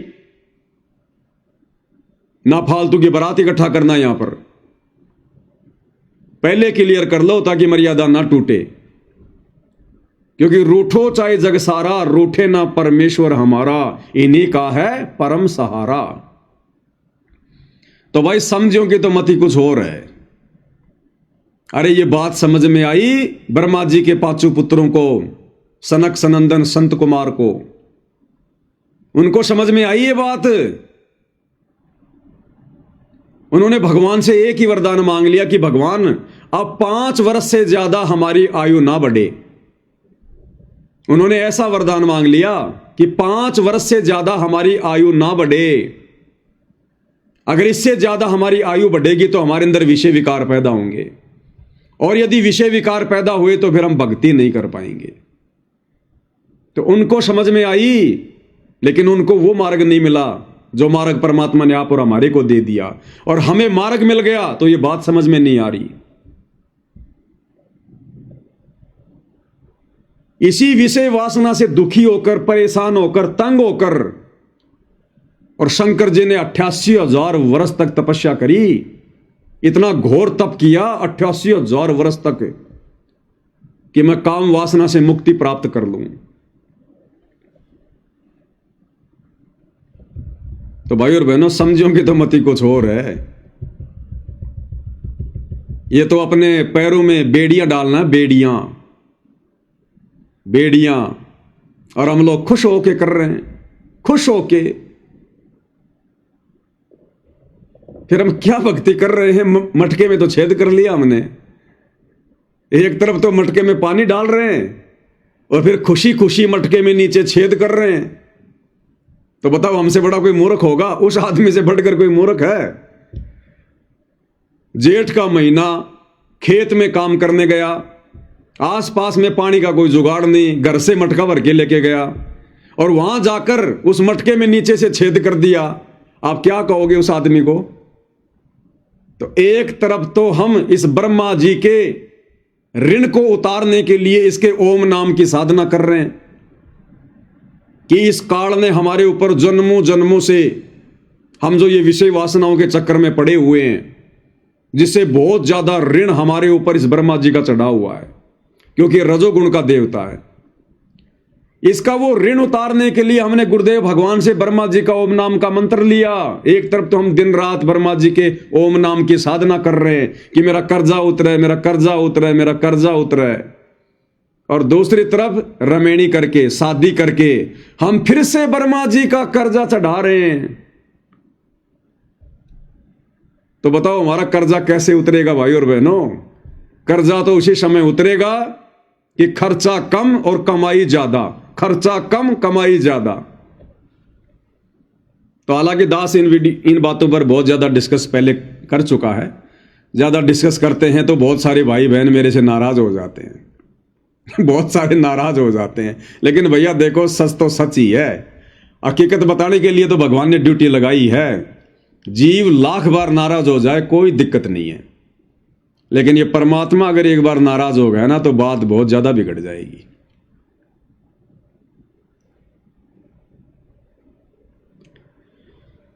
तो भाई और बहनों, ये अब अपने अपने बुद्धि विवेक पर, ज्ञान आधार के ऊपर निर्भर करता है। ये अब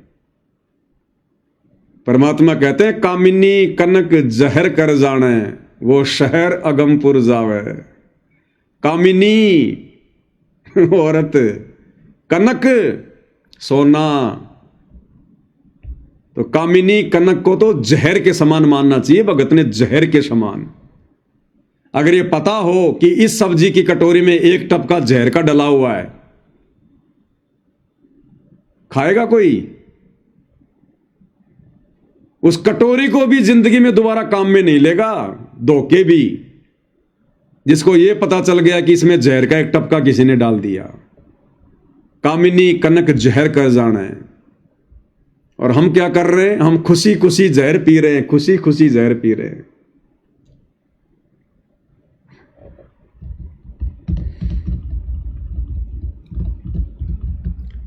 तो भाई और बहनों, फिर भी अगर माता पिता की मजबूरी है, बच्चे नहीं मानते हैं, देखो इसमें बहुत सारी बातें हैं। सबके अपने अपने संस्कार होते हैं। माता पिता के संस्कार अलग हैं, बेटा बेटियों के संस्कार अलग हैं।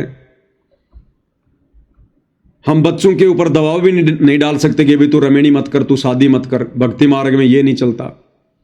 जब आपके बच्चे समझदार हो जाएं, शादी के लायक, रमेणी के लायक, आप अपने बच्चों से बात कर सकते हैं कि भाई देखो, गुरुजी के सत्संग तो भाई तुम भी सुन रहे हो, विधि विधान का तो तुम्हें भी पता है, और साथ संगति से जुड़ने के बाद तो नहीं पता है तो भी पता चल गया। अब तुम देख लो भाई तुमने क्या करना है। अगर बच्चों तुमने रमेणी करनी है, शादी करनी है, तो ठीक है भाई, हमारी जिम्मेदारी है। हम चर्चा करेंगे किसी भगत भाई से। अगर कोई बढ़िया लड़का लड़की मिल गई तो भाई तुम्हारे संस्कार परमात्मा ने जोड़ रखा तो भाई जुड़ जाएगा। हम तो इतना ही कर सकते हैं। लेकिन देख लेना बच्चों, फिर उस अनमोल चीज से दूर हो जाओगे, उस अनमोल वस्तु से दूर हो जाओगे। फिर इस परमेश्वर की शरण में आने के बाद ये तुम देख लो अब तुमने क्या करना है। ये 2, 4, 5 साल का तुमने झूठा सुख चाहिए या सदा सदा का सतलोक का सुख चाहिए, ये तुम देख लो अब। और बच्चे कहते हैं कि जी कोई बात नहीं, हम तो रमेणी करेंगे। तो भाई फिर जैसा भी है, परमात्मा से आज्ञा लेके, मालिक से प्रार्थना करके, दंडवत करके कि परमात्मा जहां भी संस्कार आपने जोड़ रखा, परमात्मा दया करो। फिर जैसा भी है, लेकिन रमेणी के समय फिर अपनी मर्यादाओं का विशेष ध्यान रखो, क्योंकि दबाव का मार्ग नहीं है। अपने बेटे से, अपनी बेटी से हमने पूछना बहुत जरूरी है। अगर वो सहमति दें तो हमने फिर रमेणी की बात करनी है। अगर वो कहते हैं कि जी हमने रमेणी नहीं करनी है, हमने तो मोक्ष प्राप्त करना है, हम कोई बच्चे पैदा करने की फैक्ट्री थोड़ी हैं। सारा जिंदगी काल की खुराक थोड़ी ना तैयार करते रहेंगे। असंख्य जन्म हो गए हमारे को ये कर्म करते हुए। गधे बने तो वहां हमने बच्चे पैदा किए, राजा बने तो ना जाने हजारों बच्चे हमने पैदा किए। आज उन बच्चों का पता नहीं वो कहां हम कहां पड़े हैं। हमने तो अपना आत्म कल्याण करवाना, अपना मोक्ष करवाना है। गुरुदेव भगवान ने सब कुछ बता दिया, सब कुछ समझा दिया, बाकी क्या रह गया। अब खुल के थोड़ी कहेंगे, तो हमने भी तो विचार करना है। तो बच्चे अगर इस प्रकार समझदारी की बातें करते हैं, चाहे बेटा हो चाहे बेटी हो, तो भाई और बहनों उस माता पिता को बड़ी खुशी होनी चाहिए। बड़ी खुशी होनी चाहिए कि उनके बेटा बेटी के समान धरती पर कोई पुण्य आत्मा नहीं है जो इस युवा अवस्था में इस प्रकार का फैसला अपने आत्म कल्याण के लिए ले रहे हैं। और रहो फिर माता पिता के घर में। वो लड़की कोई बोझ थोड़ी है। अरे वो लड़की, वो बेटी जो शादी नहीं करना चाहती, भक्ति करके अपना आत्म कल्याण जो है वो करवाना चाहती है, उसके जैसी पुण्य आत्मा तो धरती पर कोई नहीं होगी, धरती पर। और रहे अपने बाप के घर में। अरे लड़के की शादी करके लाओगे तब भी तो एक लड़की आएगी, वो भी तो घर में रहेगी। तो हमारे घर में भी तो हमारी लड़की है, हमारी बेटी है। अरे अपने लड़के की शादी करोगे तो घर में एक लड़की आएगी ना, वो भी तो रहेगी उस घर में। और वो बेटी जो आपके घर में रह रही है, जो शादी नहीं करना चाह रही, रहो अपने बाप के घर में। और आने वाला समय तो भाई और बहनों वैसा आने वाला 2028 के बाद, उन आत्माओं को, उन बेटे बेटियों को विशेष पुण्यकर्मी आत्माओं की दृष्टि से देखा जाएगा, विशेष परमेश्वर के हंसों की दृष्टि से। जो बेटा बेटी शादी नहीं किया करेंगे, केवल परमात्मा की भक्ति में अपना जीवन समर्पित कर देंगे। गरीबदास जी की 2 लड़कियां, दोनों ने मना कर दिया कि पिताजी हम शादी नहीं करेंगे, अपना आत्म कल्याण करवाएंगे। कमाली शादी नहीं करी, पिताजी आत्म कल्याण कराऊंगी। राबिया अपने माता पिता को मना कर दिया कि मैं शादी नहीं करवाऊंगी, अपना आत्म कल्याण कराऊंगी। मजबूरी में अंत में उसने शादी करनी पड़ी, लेकिन शादी करने के बाद अपने पति से कह दिया शारीरिक संबंध नहीं बनाऊंगी। अगर आप मेरे साथ भाई बहन का रिश्ता रखोगे तो ठीक है, नहीं तो मैं आत्महत्या कर लूंगी अगर जबरदस्ती करोगे तो जिन आत्माओं को इतना ज्ञान हुआ, उन आत्माओं को उस समय वो मार्ग नहीं मिला। और आज जिनको मार्ग मिल गया, वो अपनी बुद्धि विवेक का इस्तेमाल नहीं कर रहे। कैसी विडंबना है। और आने वाले समय में तो ऐसी आत्माओं को, ऐसे बेटा बेटियों को जो केवल भक्ति के लिए अपने जीवन को समर्पित कर देंगे, समाज में विशेष इज्जत की दृष्टि से देखे जाएंगे। अरे लड़के भी तो शादी नहीं करते, बहुत सारे लड़के शादी नहीं करते और अपने माता पिता के घर में रहते हैं। उनको समाज क्यों कुछ नहीं कहता। और बेटी कोई शादी नहीं करती है तो समाज उसको गंदी नजर से देखता है। तो अब ये समाज डिसमिस होने वाला है।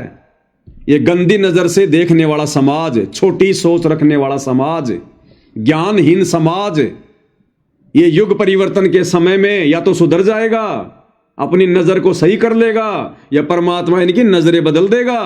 फिर गधे कुत्ते की नजरें लगेंगी इनको आने वाले समय में। और इस धरती पर 2028 के बाद केवल धर्मी आत्माएं, पुण्यकर्मी आत्मा रहेंगी। एक दूसरे को बहन की दृष्टि से देखेंगे, भाई की दृष्टि से देखेंगे। वो समय आने वाला है। इसलिए वर्तमान वाले थोड़ा सा बुद्धि विवेक का इस्तेमाल कर लो। परमात्मा कहते हैं ये आवन जान बखेड़ा या कौन बसावे खेड़ा, कि नालायको तुम्हारे गांव के गांव बस रहे हैं जो तुम पहले जो है पैदा करके आ गए। आज तो तुम मनुष्य योनि में, और क्या पता पिछले जन्म में तुम जो है गधे थे और तुमने कितने बच्चे पैदा कर रखे, वो किसी कुम्हार के नीचे तुम्हारे पोता पोती बेचारे वजन ढो रहे, वो तुम्हारे पैदा किए हुए। और ऐसे तुम वर्तमान में काल की खुराक पैदा करके मर जाओगे। तो भाई और बहनों, ये मनुष्य जन्म बच्चे पैदा करने की फैक्ट्री नहीं है। ये तो जब तक हमें ज्ञान नहीं होता तब तक हम इस काल के चक्कर में पड़कर इसकी खुराक तैयार करते रहते हैं। भगवान ने आकर अब ऐसा निर्मल ज्ञान दे दिया लेकिन भाई ये अपने अपने बुद्धि विवेक पर है। गुरुदेव भगवान इस विषय पर ज़्यादा जोर देकर नहीं कहेंगे। थोड़ा बहुत जोर परमात्मा ने दास से दिलवाना था, दास समय समय पर देता रहता है। कोई माने ना माने ये उसके अपने संस्कार पर, अपने बुद्धि विवेक के ऊपर है। तो भाई और बहनों, बहुत सारी बातें जिन पर हम लोग साथ संगति के अभाव में दृढ़ता से विचार नहीं कर रहे थे, चिंतन मनन नहीं कर रहे थे, गुरुदेव के सत्संगों को जोर देकर सुनने और समझने का प्रयास नहीं कर रहे थे, इसलिए परमेश्वर ने 2014 बरवाला कांड के बाद हमारी बौद्धिक स्थिति को देखकर कि ये नालायक तो इस कान से सुनते हैं, इस कान से निकाल देते हैं, कोई चिंतन मनन ही नहीं कर रहा, कोई मेरे मिशन को ही नहीं समझ रहा, मेरे मकसद को नहीं समझ रहा। इसलिए परमात्मा ने फिर ये सात संगतियां शुरू करवाई ताकि हम थोड़ा बुद्धि पर जोर देकर गुरुदेव के सत्संग सुने और विचार करें। और ये अनमोल समय जो वर्तमान में गुरुदेव ने हमारे ऊपर बख्शा हुआ है, हम इसका भरपूर फायदा उठाएं, अपना आत्म कल्याण करवा लें। अगर नहीं हुआ तो मनुष्य जन्म में तो हम क्या शारीरिक संबंध बनाएंगे, अगले जन्मों में ऐसे ऐसे जानवरों का, पक्षियों का जन्म मिलेगा जो दिन में कई कई बार शारीरिक संबंध बनाते हैं, कई कई बार। फिर यही करना है बाद में, और करना क्या है? अगले मुंह से खाना और पिछले मुंह से निकालना। आज जानवर क्या करता है? सारा दिन घास खाता रहेगा, पीछे से गोबर करता रहेगा और विषय वासनाएं करता रहेगा। और काम क्या उसको? नौकरी उसको नहीं करनी, मकान उसको नहीं बनाना, बच्चों को उसने नहीं पढ़ाना, कपड़े की उसको चिंता नहीं, सोने की उसको चिंता नहीं। उसको चिंता क्या है? सिर्फ खाने की और विषय वासनाओं की। तो ये मनुष्य जन्म भाई और बहनों, परमात्मा ने हमें जिन 2 लाइनों में समझाया ना, वो 2 लाइन इतनी आसान नहीं है कि मानव जन्म दुर्लभ है, ये मिले ना बारंबार, तरवर से पत्ता टूट पड़ा, भौर न लगता डार। बस हमने तो 2 लाइनें सुन ली और बस आगे बढ़ लिए। इन 2 लाइनों के जिस दिन अर्थ को समझ जाएंगे ना कि मनुष्य जन्म क्यों दुर्लभ है, कैसे दुर्लभ है और क्यों बार बार नहीं मिलता, उसके बाद भाई और बहनों हम कांटे की तरह सूख जाएंगे, कांटे की तरह। डर लगेगा यूं, सतगुरु के दरबार में मेरे थर थर कांपे दे, और ना जाने किसी बात पर हमारा बिगड़ ना जावे। तो काल ने वो प्रेम, वो प्यार अपने बाप से विषय वासनाओं के चक्कर में आके बिगाड़ लिया था। और आज हम क्या करने जा रहे हैं? विषय वासनाओं के चक्कर में पड़कर परमात्मा से प्रेम बढ़ाने जा रहे हैं या फिर काल की तरह बिगाड़ने जा रहे हैं? ये भाई अपने अपने बौद्धिक स्तर से विचार कर लेना। तो भाई और बहनों, आज की सात संगति में गुरुदेव भगवान के आशीर्वाद से केवल इतना ही। आगे परमेश्वर की रजा होगी, दया होगी, तो फिर से सभी भाई बहनों के सामने परमेश्वर की महिमा में उपस्थित होंगे। तब तक गुरुदेव भगवान हम सबको आज्ञा दे, आशीर्वाद दे, हमारा मार्गदर्शन करे, हमें सद्बुद्धि दे परमात्मा। बंदी छोड़ सतगुरु रामपाल जी परमेश्वर जी की जय हो।